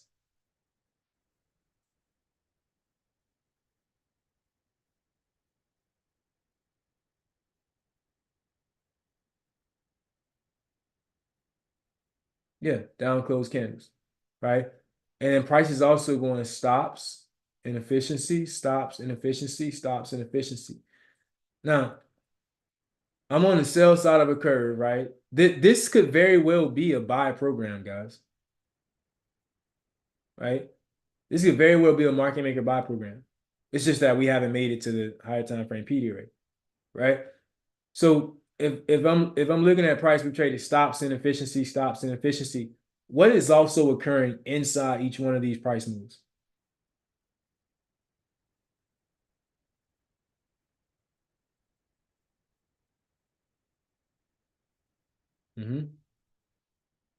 Right? So market maker models are fractals in and of themselves. Why? Because this could be a buy program, right? But this is a sell program taking us into the PD array to have the reversal of the buy program. But within this sell program, there's multiple buy programs taking me up to this PD array. All right. So what occurs is, now here you're going to see down close candle support price. All right, guys, bear with me because I got to draw this stuff out so you guys can understand better. All right, up close candles will support price. There's going to be some type of reversal. Down close will support price. All right, and then I'll skip to the top because you guys kind of get the point. Let's go up here. All right, so up close will support price.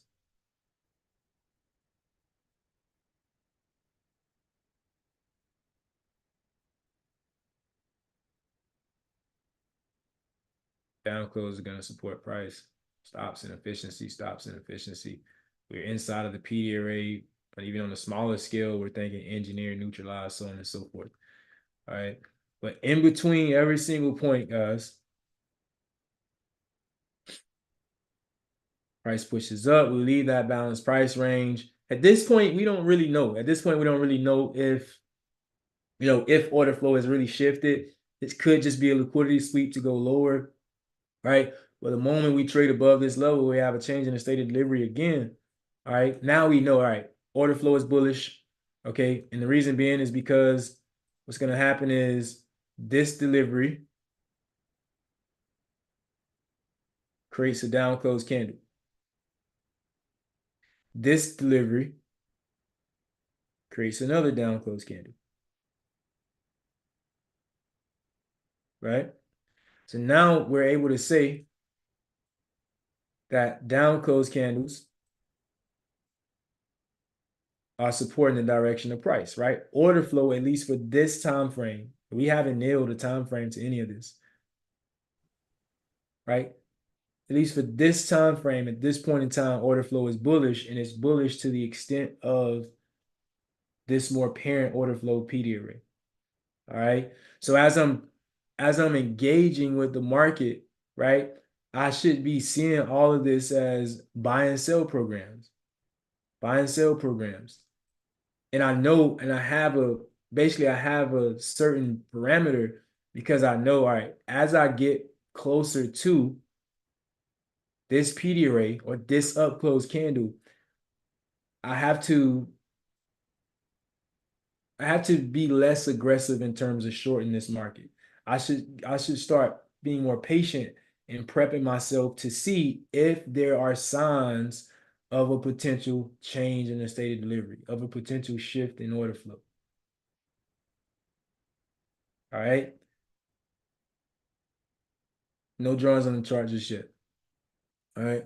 So here, once again, up close candle supporting the direction. We trade down into the down close candle.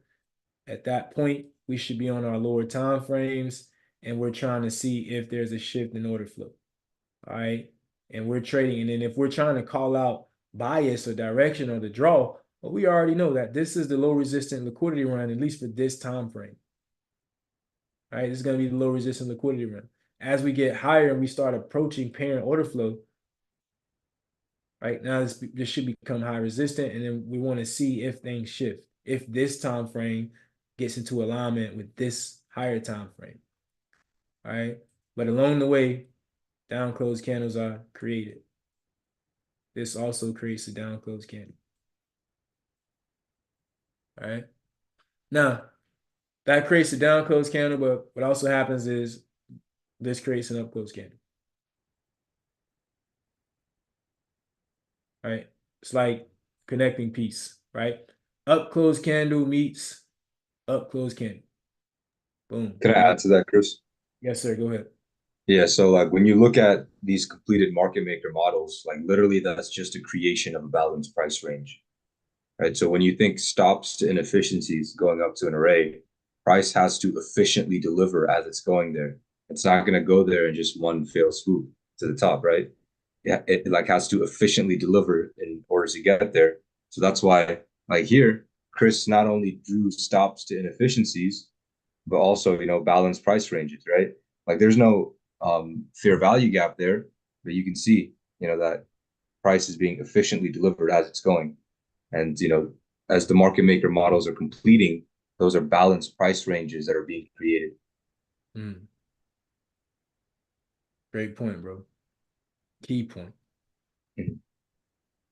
Yeah, like in the last example, people were talking about the balanced price range that was being created, and they were technically correct, but it was actually the two sides of the curve, right? So the reason that there's two sides of the curve is because the market seeks to be efficiently traded, right? That's why the buy side, matches up with the sell side.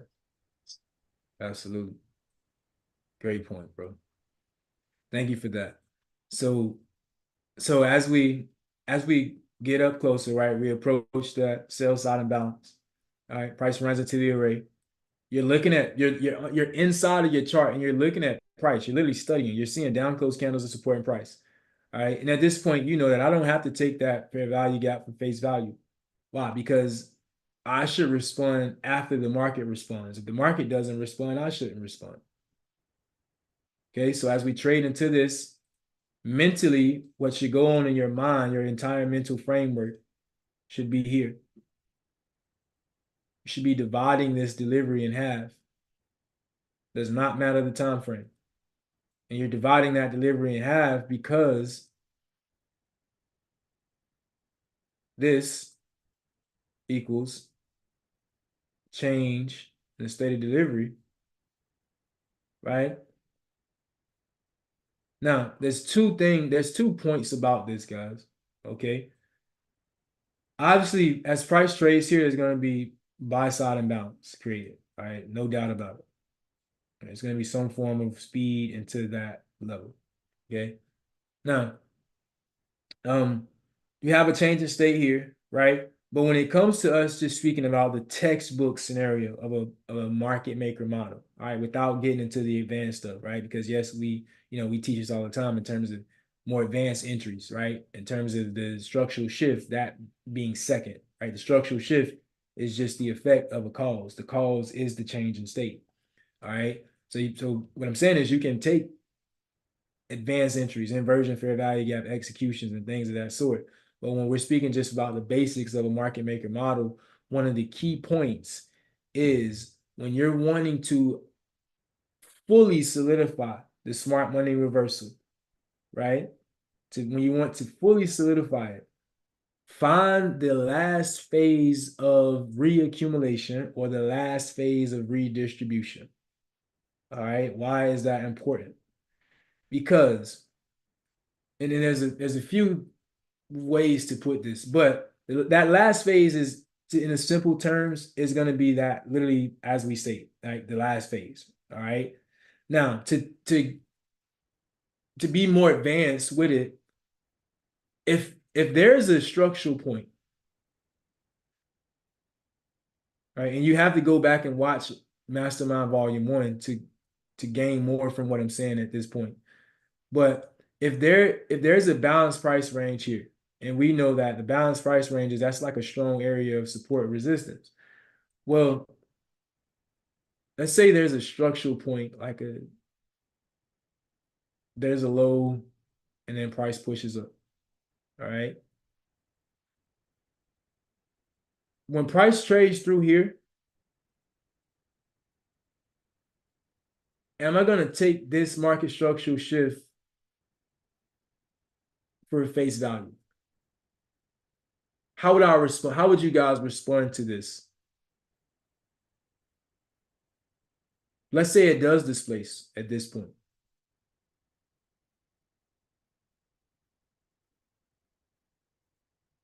How would you guys respond? What logic are you using right here?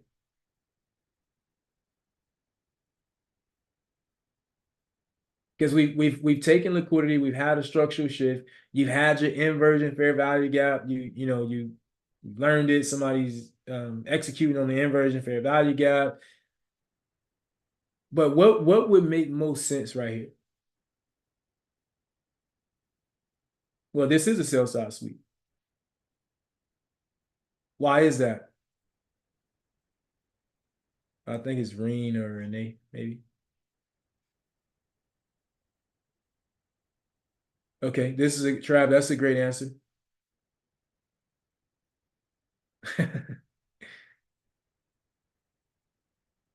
All right, what if it does close, Rafe? And if nobody answers, I'm probably not going to give the answer because I would prefer you guys to literally, not quite. I would prefer you guys to go in and really think about this part because I see it happen a lot. Because if we only react based on theory, right, or market theory, or the term of something, or inversion fair value gap, so cool, right? But if we only react based on theory and we think that every market scenario is the same, right, we're gonna miss key elements of what is actually occurring right here. Right. But I'm gonna say this: go watch Mastermind Volume 1, and you'll find the answer to what I'm saying. All right. You don't have to join the mentorship that we run. It's literally for free on YouTube, and it's in Mastermind Volume 1. All right. That logic will help you a lot. But I'm gonna skip beyond that. Right here, let's imagine we've run into that PD array, right? And price trades, okay? And we come up, right? We see that now up close candles are supporting price. All right, we're on the sell side of a curve. Okay, and we understand what our terminus is. We saw that this was a retracement. This is more of a continuation, all right, into this higher time frame PD array. So no matter what time frame this is, okay, I now know that I'm on the sell side of a curve. This is a continuation. I'm expecting price to push past this point. I'm expecting this market maker model to complete itself. I'm seeing this as a short-term low that hovers above higher time frame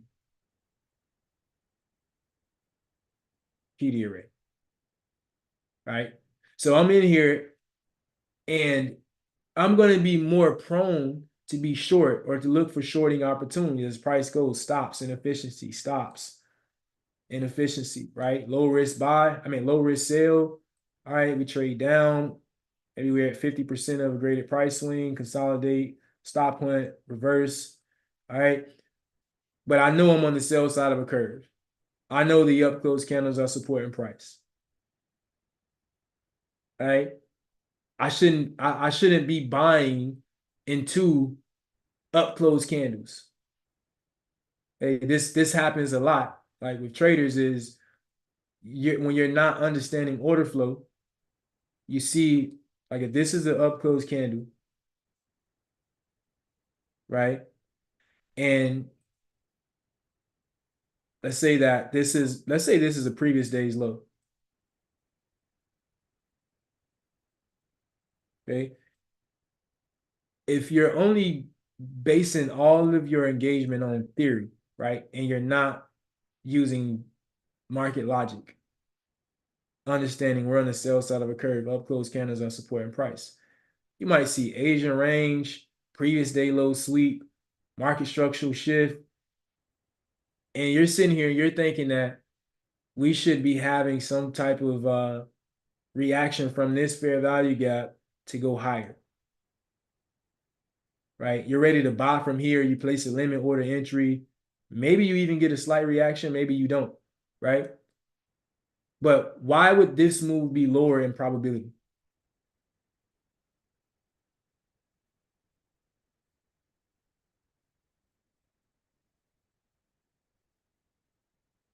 Yes. Right? You're basically you're trading against institutional order flow. We're on the sell side of a curve. This is why understanding market maker models is so important, because you're either on the buy side of the curve or the sell side of the curve. If I'm on the sell side of the curve, I'm going to be careful with what direction I take trades in. Right? This is where you got to be patient. Maybe you miss a move. Right? So right here, right, we're not going to be tricked by this. Right? This shouldn't trick us, right? Because it's like, hey, why in the hell would I go long into an up close candle when I know up close candles are causing bearish changes in the state of delivery?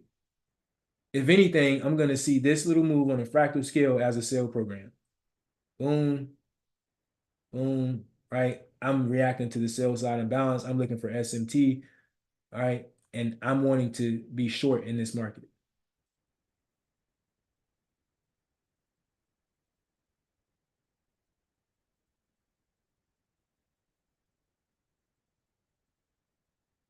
All right. All right. So then price trades lower and it runs into below that short-term low. And we move here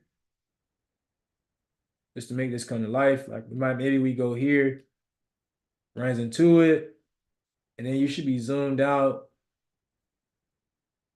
And what you might not have realized, guys, is that, watch this.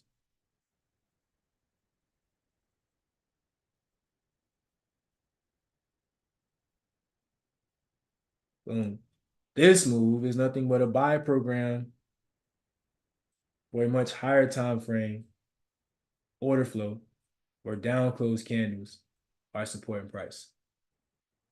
So at this point, I'm going to be hesitant to be aggressive with shorts, and I'm going to be watching sell side imbalances, up close candles. I'm going to be looking for shifts in delivery. I'm going to be looking for bullish, high probability pricing sequences.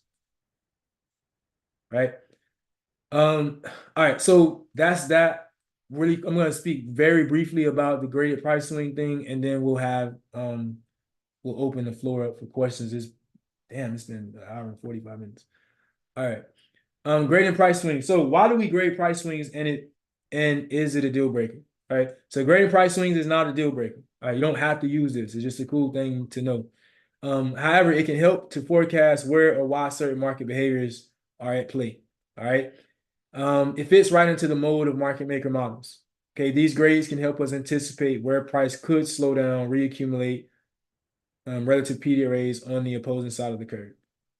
Now, how do we grade a price swing? Grading a price swing first requires you to be equipped with all of the understandings that we have covered. All right. So everything we've covered, you can't grade a price swing until you understand that stuff first. Okay. So you got to understand where you are within a large market maker model, right? Within a larger fractal, which side of the curve you're on, and have a proficient idea about where price is reaching for. All right. So that means I need to know what is the draw of liquidity. Where am I right now, and what is the most probable draw of liquidity? Once I know that, then I can anchor a fib from this point. And if I say, all right, cool, price is drawing to these equal highs, I can anchor it to this point. So the next steps, anchor the field from swing low to wherever you think price is going to draw to. And then when doing so, we will be breaking the grade into 4 quarters. First quarter, right? Then you got your midway point, right? Third quarter, and then this is the end. All right. So 25% grade, mostly speed as prices left the original consolidation. So we leave the original consolidation, right? And this is where we typically see that first phase accumulation of that low risk buy. 50% grade, this is where we typically get a consolidation and a stop point. All right, this is that offset reaccumulation or offset redistribution of a market maker model. Right, so smart money reversal down here. Right, you got a low risk buy, or whatever you want to call it in here, and then let's say you got to that 50% grade price. You should expect price to slow down, consolidate, stop point, expansion. Now you know it's time to play. Right, and then this would be the terminus. And typically at the last 25% grade or 75%, this is where we see speed. You don't really get a lot of retracements here. Price is more so in a rush to get to the terminus. Right, so here we are. Let's say price pushes up. This is the buy side of the curve. Pushes up to the array. Last phase reaccumulation is taken. Push back up higher. At first 25% grade. Look, fair valuation is sitting right here. We trade lower. We trade under the 50% point. And if we start to see price slow down, expect a stop point and reversal. We get that. It's 25% grade. You might even see some reaction, but more times than none, you're going to see speed. All right, just giving you guys a few examples to the right. So this is an example from Euro USD. All right, so let's say this is external range. We've just traded stops and efficiency, stops, and then we're trading back high. Okay, now this is a 4-hour chart. Understand that on a daily chart, this is one up close candle, up down close.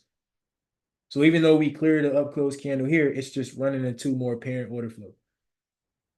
Okay, so external here, and we're expecting price to trade back inside the range to internal. Here's the order block, but this is also around the opening price of the daily order block. All right, so this is a market maker sell program. In my mind, I should be thinking market maker sell program.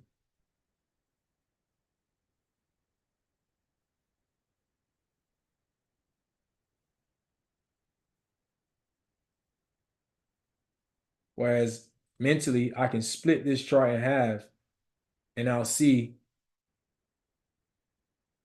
that there's a clear distinguishing point in terms of buy and sell side of a curve. All right. So current market price, PD array, terminus. We go to our lower time frame.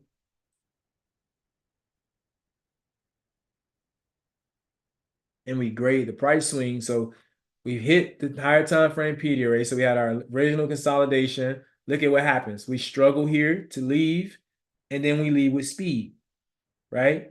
We leave with speed, low risk buy. Down close candles are now supporting the direction of price. Down close candle here. We engineer, we neutralize, right? And we push up higher. Down close candle supporting price. Sell side imbalances are supporting price. All right, and then this is my array. So market price, array. We push up to the array. All right, last phase reaccumulation would be here. All right, but even up top, we start to see that up close candles transition, and these guys are supporting price. All right, then once we get around this, once we get around the 50% of this grade, so this is how this will work, guys. You'd be looking at price, all right, and you'd be saying, all right, this is my terminus. So what you do is you anchor from the PD array, right? And obviously you'd want to confirm that it's transitioned over. Once you confirm it's transitioned over, you'll anchor from the high of the range all the way down to where you believe the terminus should be. All right, that's going to give you 4 quarters, right? 1, 2, 3, and then obviously down here. All right. So once we get to the 50%, if you start to see price slow down like this, right? Just understand, all right, I'm at a 50% grade. This is where I would expect consolidate, stop hunt, reverse. This is just going to be offset redistribution.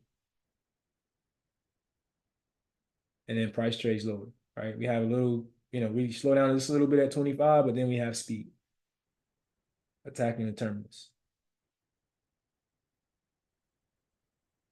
Okay, I have examples here as well. Right. So right here, we trade down. If this is pound USD, I believe this was a monthly fair value gap, maybe. No, this is 15 minutes right now. All right, but anyways, this is an old low. All right.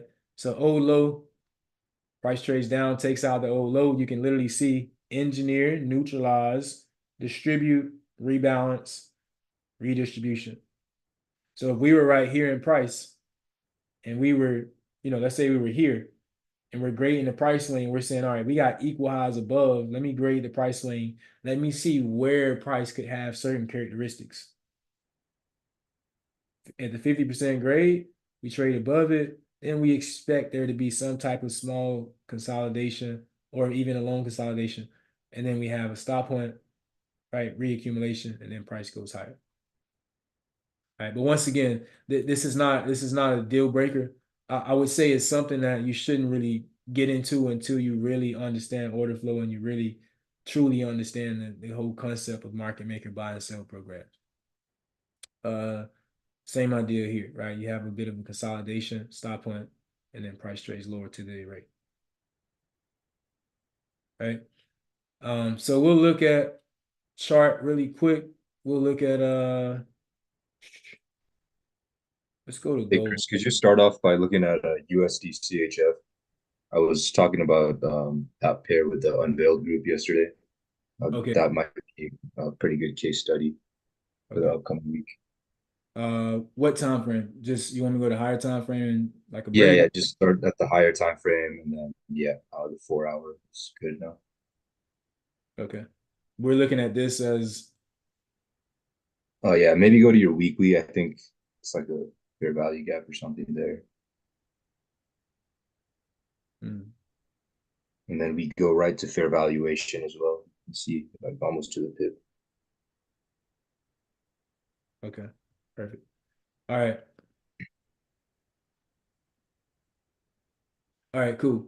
So this is a scenario. Now, this would be in terms of us trying to formulate an idea in terms of bias, right? We're looking at this on the weekly chart. All right, and we're saying, hey, down close candles are supporting price. All right, this would be the current range. All right, and the down close candles are supporting price or buy side imbalances. Right, we would see this area as potential support. All right, over here you saw up close. Over here we're seeing down close.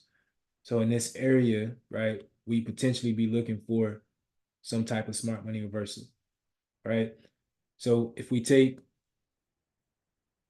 this, right, original consolidation, we leave that range with speed, we come back up, we have a low risk sell. All right, down into here, we grade the price swing, right? You can see where price kind of slows down a little bit, not a heavy consolidation, all right? But you can see first 25% is where you get a reaction, speed through that level, graded price swing here, speed, all right? And then at this point, okay, but if we're expecting, and I'll be honest, the dollar is not the best right now, in my opinion. Or even if you look at a chart, I think it's a fact that it's not the best right now. But if we're looking at this, we would be looking to see if we're going to get a smart money reversal from in this area. All right, and we want to see, like at this point, I can't say that I'm on the buy side of a curve. I mean, yes, we cleared out the up close candle, But until I get a second change in stated delivery, I can't really say that I'm on the buy side of a curve. But down in this area, what I should be looking for is what do we want to look for at key levels like this?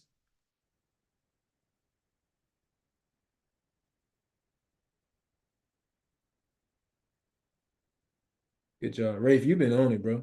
I don't know you, but you're on it. I like it. Right? He We should was be on the call yesterday. wait, what was that? He was on the call yesterday, and there is SMT with CHF futures. I think if you want to pull it up. Ah, okay, okay. What symbol? Give me the Uh, Actually, like if you pull up like the two chart layout, I don't know the exact symbol, but you can pull up like the second chart, and then go to your search function. So right now you're selected on the left side, right? Yeah, and then go click on your futures. Yeah, and then type in CHF, and that should pop it up. I think it's like C61 or something like that. Oh, okay. Okay, yeah, yeah, yeah. That's what Yeah. it should be. We can just type it in.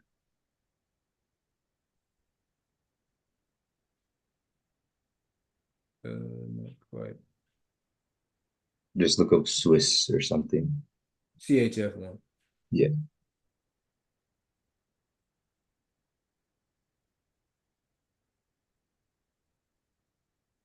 Oh, that's ugly, bro. Let me try to find that symbol. It's not from that Brazilian broker. It's from a different one that I was using. Yeah, that feed is horrible. All right, let me see. If not, I'll zoom past this so we can. Um, Let me know. Let me know. Let me know when you find the video. so if you go to that search, just type in Swiss. You might, yeah, pull it up. Yeah, there you go. The CME, Okay. that one.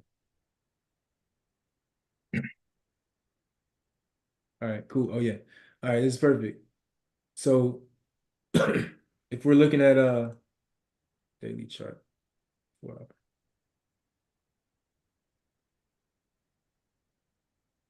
And you're seeing SMT down here.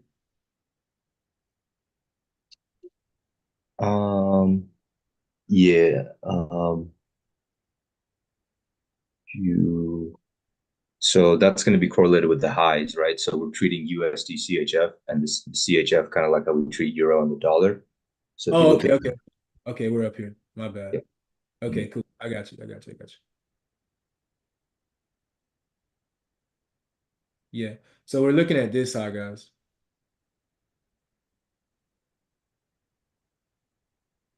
Right? So this area, right, failing to take that area out, and then we got speed. Right here, you guys can see at the key level, we take out this area. All right.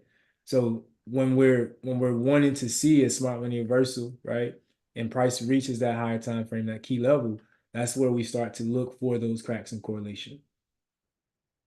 All right. Let's take a look at so we had a scenario where we took longs on Euro CHF,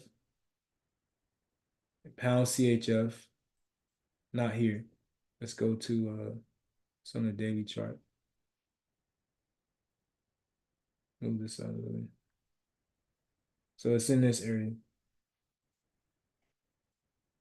All right. So here's a higher time frame PD array.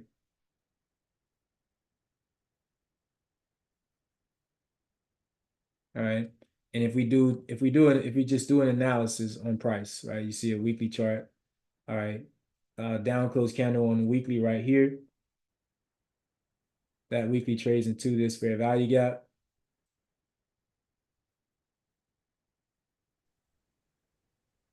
All right. So we could trade into the fair value gap. We push up higher, right? We close above this down close candle, right? Down close candles are supporting price or buy side imbalances. Then we come to our daily chart.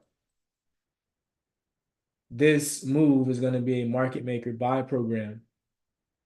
All right, and it's a lot clearer on pound Swiss. But this move is a market maker buy program from point A to point B to point C. So what that means is inside of the PD array, right? If we're wanting to identify smart money reversal, we should be looking for a cracking correlation.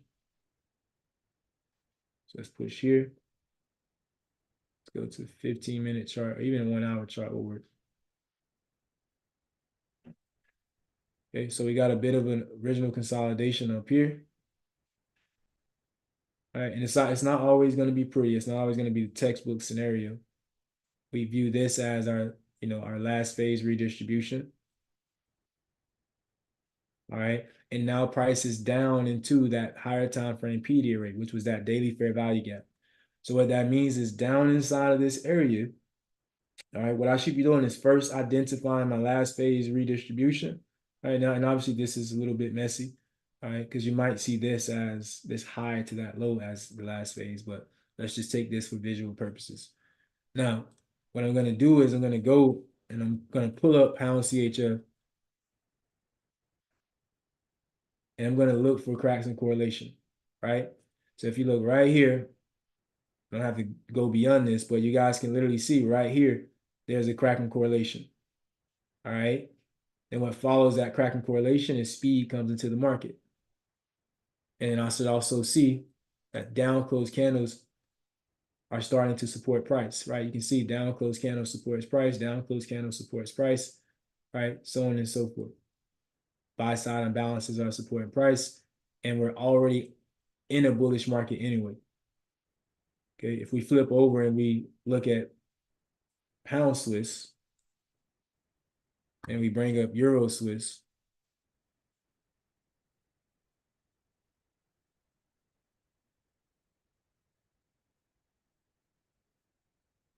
right? This is the same scenario. This would be inefficiency. Go to our 4 hour, right? There's your SMT, your cracking correlation. We see this as our last phase redistribution, right? A little bit messy in here.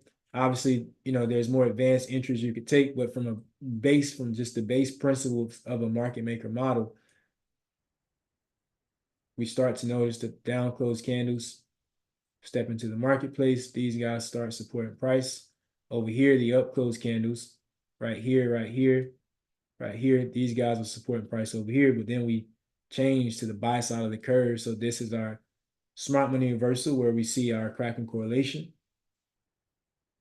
right? The price push is higher. This would be a low risk buy right here, all right? Then right here, right, we have our little phase of reaccumulation. But most importantly, guys, down close candles are supporting price. So if you're on what this means is if you're trading this intraday, or even if you're trading this higher time frame, the down close candles in terms of probability, down close candles should support price. I'm in a bullish market. This is my terminus. I can move this. This will be my terminus, right? Terminus and beyond, because I'm not trading the retracement. I'm trading the expansion, right? Or the continuation. All right.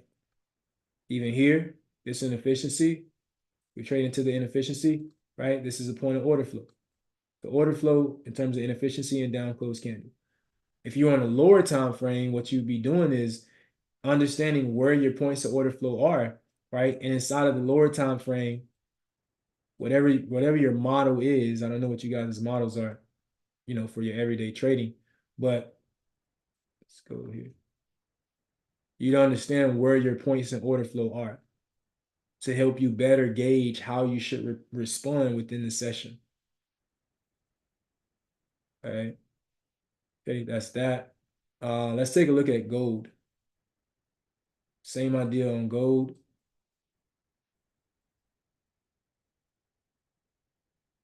So gold had a scenario where we traded down into the weekly fair value gap.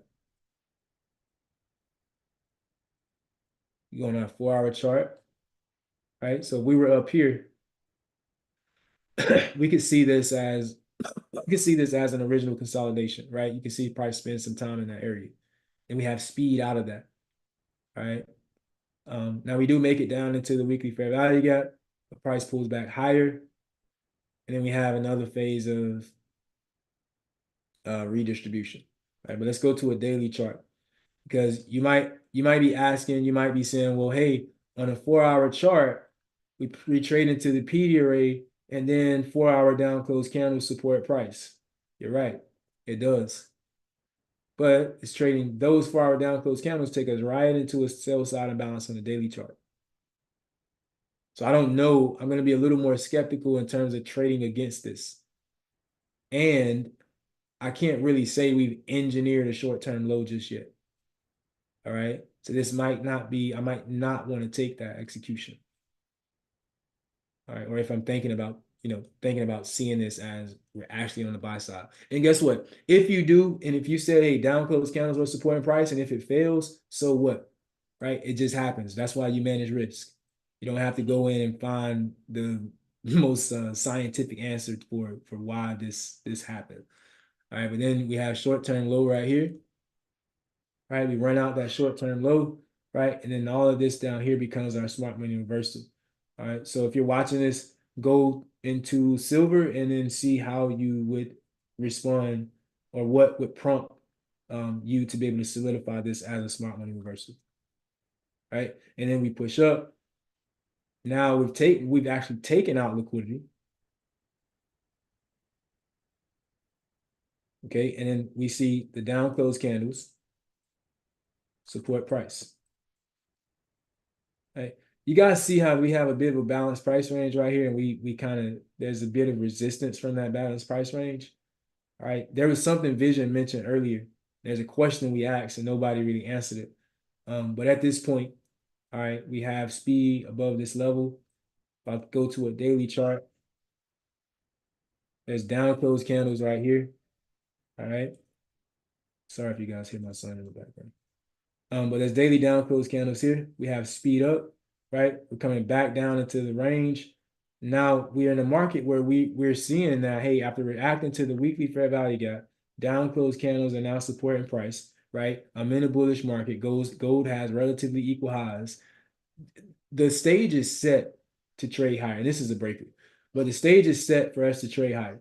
All right. So I'm going to see this as from point A down into PD array to point B, back up through point C. I'm going to see this as a market maker model, a potential market maker model. So then if we go to our 1 hour chart, right, we actually took buys from this area. But if we go to our 1 hour chart, what do you see? Sell side of a curve, buy side of a curve. I can take this tool, we can highlight it, and you'll see, right, you can literally distinguish the difference by simply looking at over here, up close candle support price. We trade down into PD array and then down close candle support price. Inversion fair value gap, right? Down close candle support price. And then we begin to push higher, taking us through equal highs. All right. So that is all of my spiel for today, guys. I feel like we've gone through a lot. This is also a market maker model too. I was mentioning to somebody in the weekly, in the free channel that, hey, gold might trade down into to start the new candle. Gold should trade down into the monthly fair value gap. All right. And somebody else was saying, hey, it should be bullish. Yeah, it is bullish, but the anatomy of a candle, if we're going to attack previous month's high, we want to think open, low, high, close, right? And so we had NFP last week. We had consolidation and then price push lower. And if we grade this price lean, we might even trade deeper into the range, but yeah.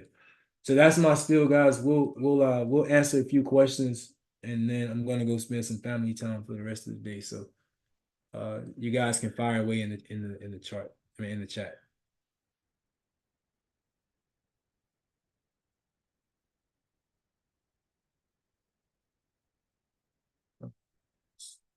Vision and Lemuel, you guys can help me out with the questions. If you guys see those questions that are like the best. Yeah, I'm gonna you had take one come in. so would it be possible to show an example from a daily bias perspective when looking at the whole narrative? How would you look for SMT for the draw of liquidity for the market maker model, as I tend to look at daily POIs on 1 hour, then 5-minute entry? And I struggle with SMT, daily draw liquidity. Not to worry, just started with it. All right, once more time. We also show an example from a daily bias perspective when looking at the whole narrative. How would you look for SMT? I think maybe I answered the question with this. I think I did answer this question. Maybe you asked this question before. Did I answer the question for you all? James, Paul James.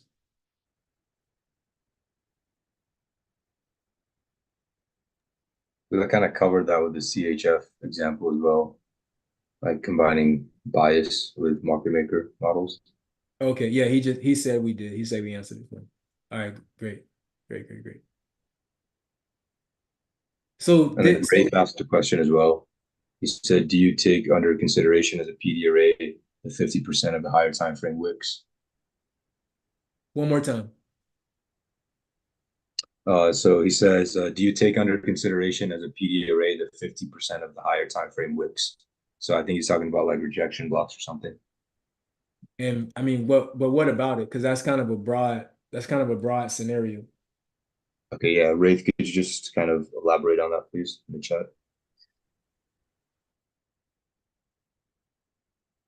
I'm trying to visualize what he's asking, so I'm drawing it out.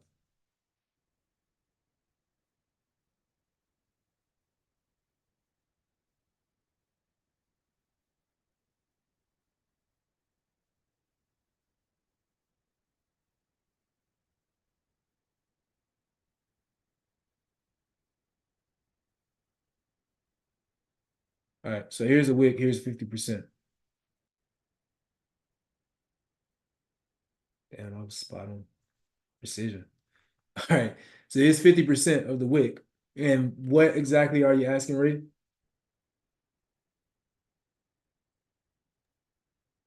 All right. So ICT says that he always keeps in mind the 50% of the higher time frame wick. He expects price to go there and see reversals from that 50%. I would say just because he says it, I would say see how well that resonates with you, right? Because obviously this is a broad universe of concepts. So there's I'm not gonna say there's a load of objectivity because all of this stuff is just theory, right? But what I would say is I'm not going to take the 50% for face value and say that, yeah, price is going to turn. No, I'm going to use what we just talked about today because if this, if, if this candle opens here and it trades lower, right? And it trades back higher and it closes, that means the next candle opens. So truthfully speaking, that is here, here, stops inefficiency, stops inefficiency, stops inefficiency, stops inefficiency. There's a two-way street that could occur right here. The only information that I have at this very moment, Ray, is the fact that this is the sell side of a curve for whatever time frame is in purple. Now, once we make it to that 50% of that wick, right? There's a two-way street. Either you respond first or you allow the market to respond. And the market's response is usually a shift in institutional order flow, which we can visually see on the chart. Does that answer the question, Ray?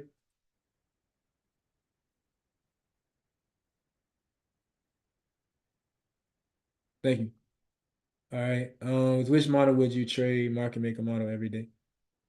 This is universal. So, you could trade the market. You could trade a market maker model as your own model. You would have to go in and figure out, which time frame is the time frame that you go in and you look for PD arrays, and then you would go in and you would look for what time frame do like let's say the question that Rafe asked, right? Let's say Rafe, his market condition was large wicks, right? And his market condition that he wanted to serve as his premise for getting engaged was 50% of large range wicks, right? So this is the market condition, all right? Now, he'd have to decide which time frame he wants to utilize those 50% of those wicks. Let's say he says, all right, I'm going to look at weekly candles that have wicks that are pretty decent in size. All right, that's the market condition. Okay. Then he says, I'm gonna look around 50%. I understand it's probably not gonna be right at 50%, but I want to trade a market maker model. The only thing I want to trade is a market maker model. So then what Rafe is gonna have to do is his model is gonna look just like this, right? His imagination is gonna see that maybe there's a smart money reversal down here. All right, and then he's gonna execute based on that first phase of reaccumulation, because at that point you've solidified that order flow has shifted.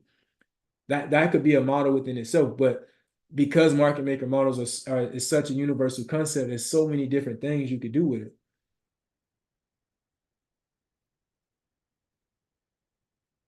You'll get that tonight. I'll post the weekly outlook to YouTube.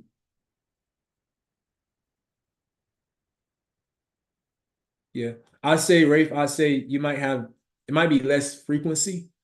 I think you could, I think you could reach the same objective without only doing the wicks. Right? There's a lot more that you could do. I mean, we understand which PD arrays would hold as the strongest support and resistance on the chart. All right, do you find that often at the terminus at reversal points, the stop hunts and short-term highs and lows from a unicorn breaker? Or do you find that often at terminus? I've seen this happen a lot. For me, helps me with being stopped out and signing the fake move and gives me the confidence to ride order flow. All right. All right, Vision, maybe help me out, Vision. I think my brain is dead at this point, bro. Yeah, so like the unicorn model, if I remember that correctly, that's like the breaker, the fair value gap. And basically a breaker is a high probability pricing scenario, right? So you're gonna see, as Chris mentioned, high probability pricing scenarios when price is turning around. And ICT speaks very highly of the breaker, but if you look closely at a breaker, price has to engineer, neutralize, and then redistribute to the downside, right? Rebalance, redistribute. So that's literally like the delivery that goes into forming a breaker, right? And then you're just adding that displacement element in. So if I remember what that unicorn model is and talking about breakers. Right here. So yeah, so as Vision explained, a breaker is basically a high probability pricing sequence, right? Price engineers something, it takes out a short-term high, it expands lower, distribute, right? And then this is the breaker right here. And if a breaker is accompanied with a fair value gap, it definitely holds as a strong area of support and resistance. And then you got this right here. But guess what's inside of this? A market maker sale program. Boom.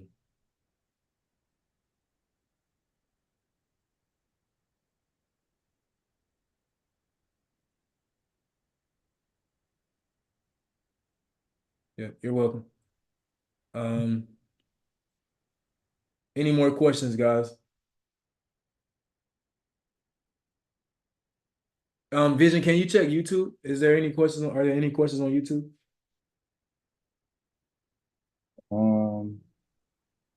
Yeah, so somebody asked, I guess, like what the process is when you first open the chart on a Tuesday. I don't know if you want to get into that. Just go long, bro. You got a 50% chance. Just go long. Market can only go up or down. I promise it won't go left or right. But but no, the honest answer to that is that's a broad question. But if I open a chart up on a Tuesday, I'm gonna ask myself, all right, what has Monday done relative to this current market condition? All right. So to try to answer your question as best I can, let's imagine that the overall market condition is here. All right. And down closed candles are supporting price. Price is just trading into this range. All right. And I'm seeing that, hey, on this, when I go through my PD array matrix, the down closed candle or the order block is here. All right. And there's two things. If Monday ranges above that down closed candle, well, when I open my chart up on a Tuesday, I'm expecting Tuesday because Monday engineered. I want to see if Tuesday is going to neutralize. Right? Now, if Tuesday neutralizes, maybe this is a classic sell day, and then maybe at the end of the day we kind of close back up in here, right? When I open my chart up on a Wednesday, I want to see if we're going to have some type of distribution, right? Because then that means that maybe on a Thursday I can rebalance and start to redistribute going through a Friday? All right, that was a great question.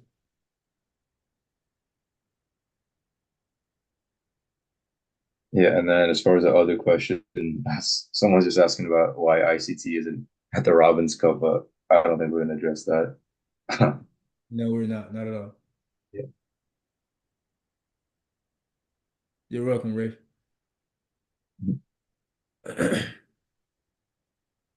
Um, all right, cool. All right. Somebody says he always keeps. I just want to make sure I didn't miss this approach. All right. Yeah, great job. We'll see. All right. So boot camp will start. We have something small going on in June, but the official boot camp that we only do twice a year, that starts in August. We'll give you guys more updates on that at a later time. Any other questions? So did you want to talk about the prop or just in the Telegram channel? We'll hold off on that for right now. Okay. All right. But in a sense, guys, if you're watching this, if you're on, pay attention to the free Telegram channel. All right, so no questions here. Cool. All right, guys. Well, once again, thank you guys for joining. I hope you guys have a great day or great night, depending on where you are. Feel free to reach out, send us questions. Give us your feedback on YouTube. Hit us up on Instagram. Let us know. Give us topics that you guys would want us to talk about. Things that you guys want us to help with. As you see, we don't gatekeep anything. We're here to be of service, which is why we've been able to create such an amazing community. So, thank you guys, and that is my spiel for today. Vision, you got anything? No, just thanks for hopping on. Oh yeah, absolutely. All right, guys.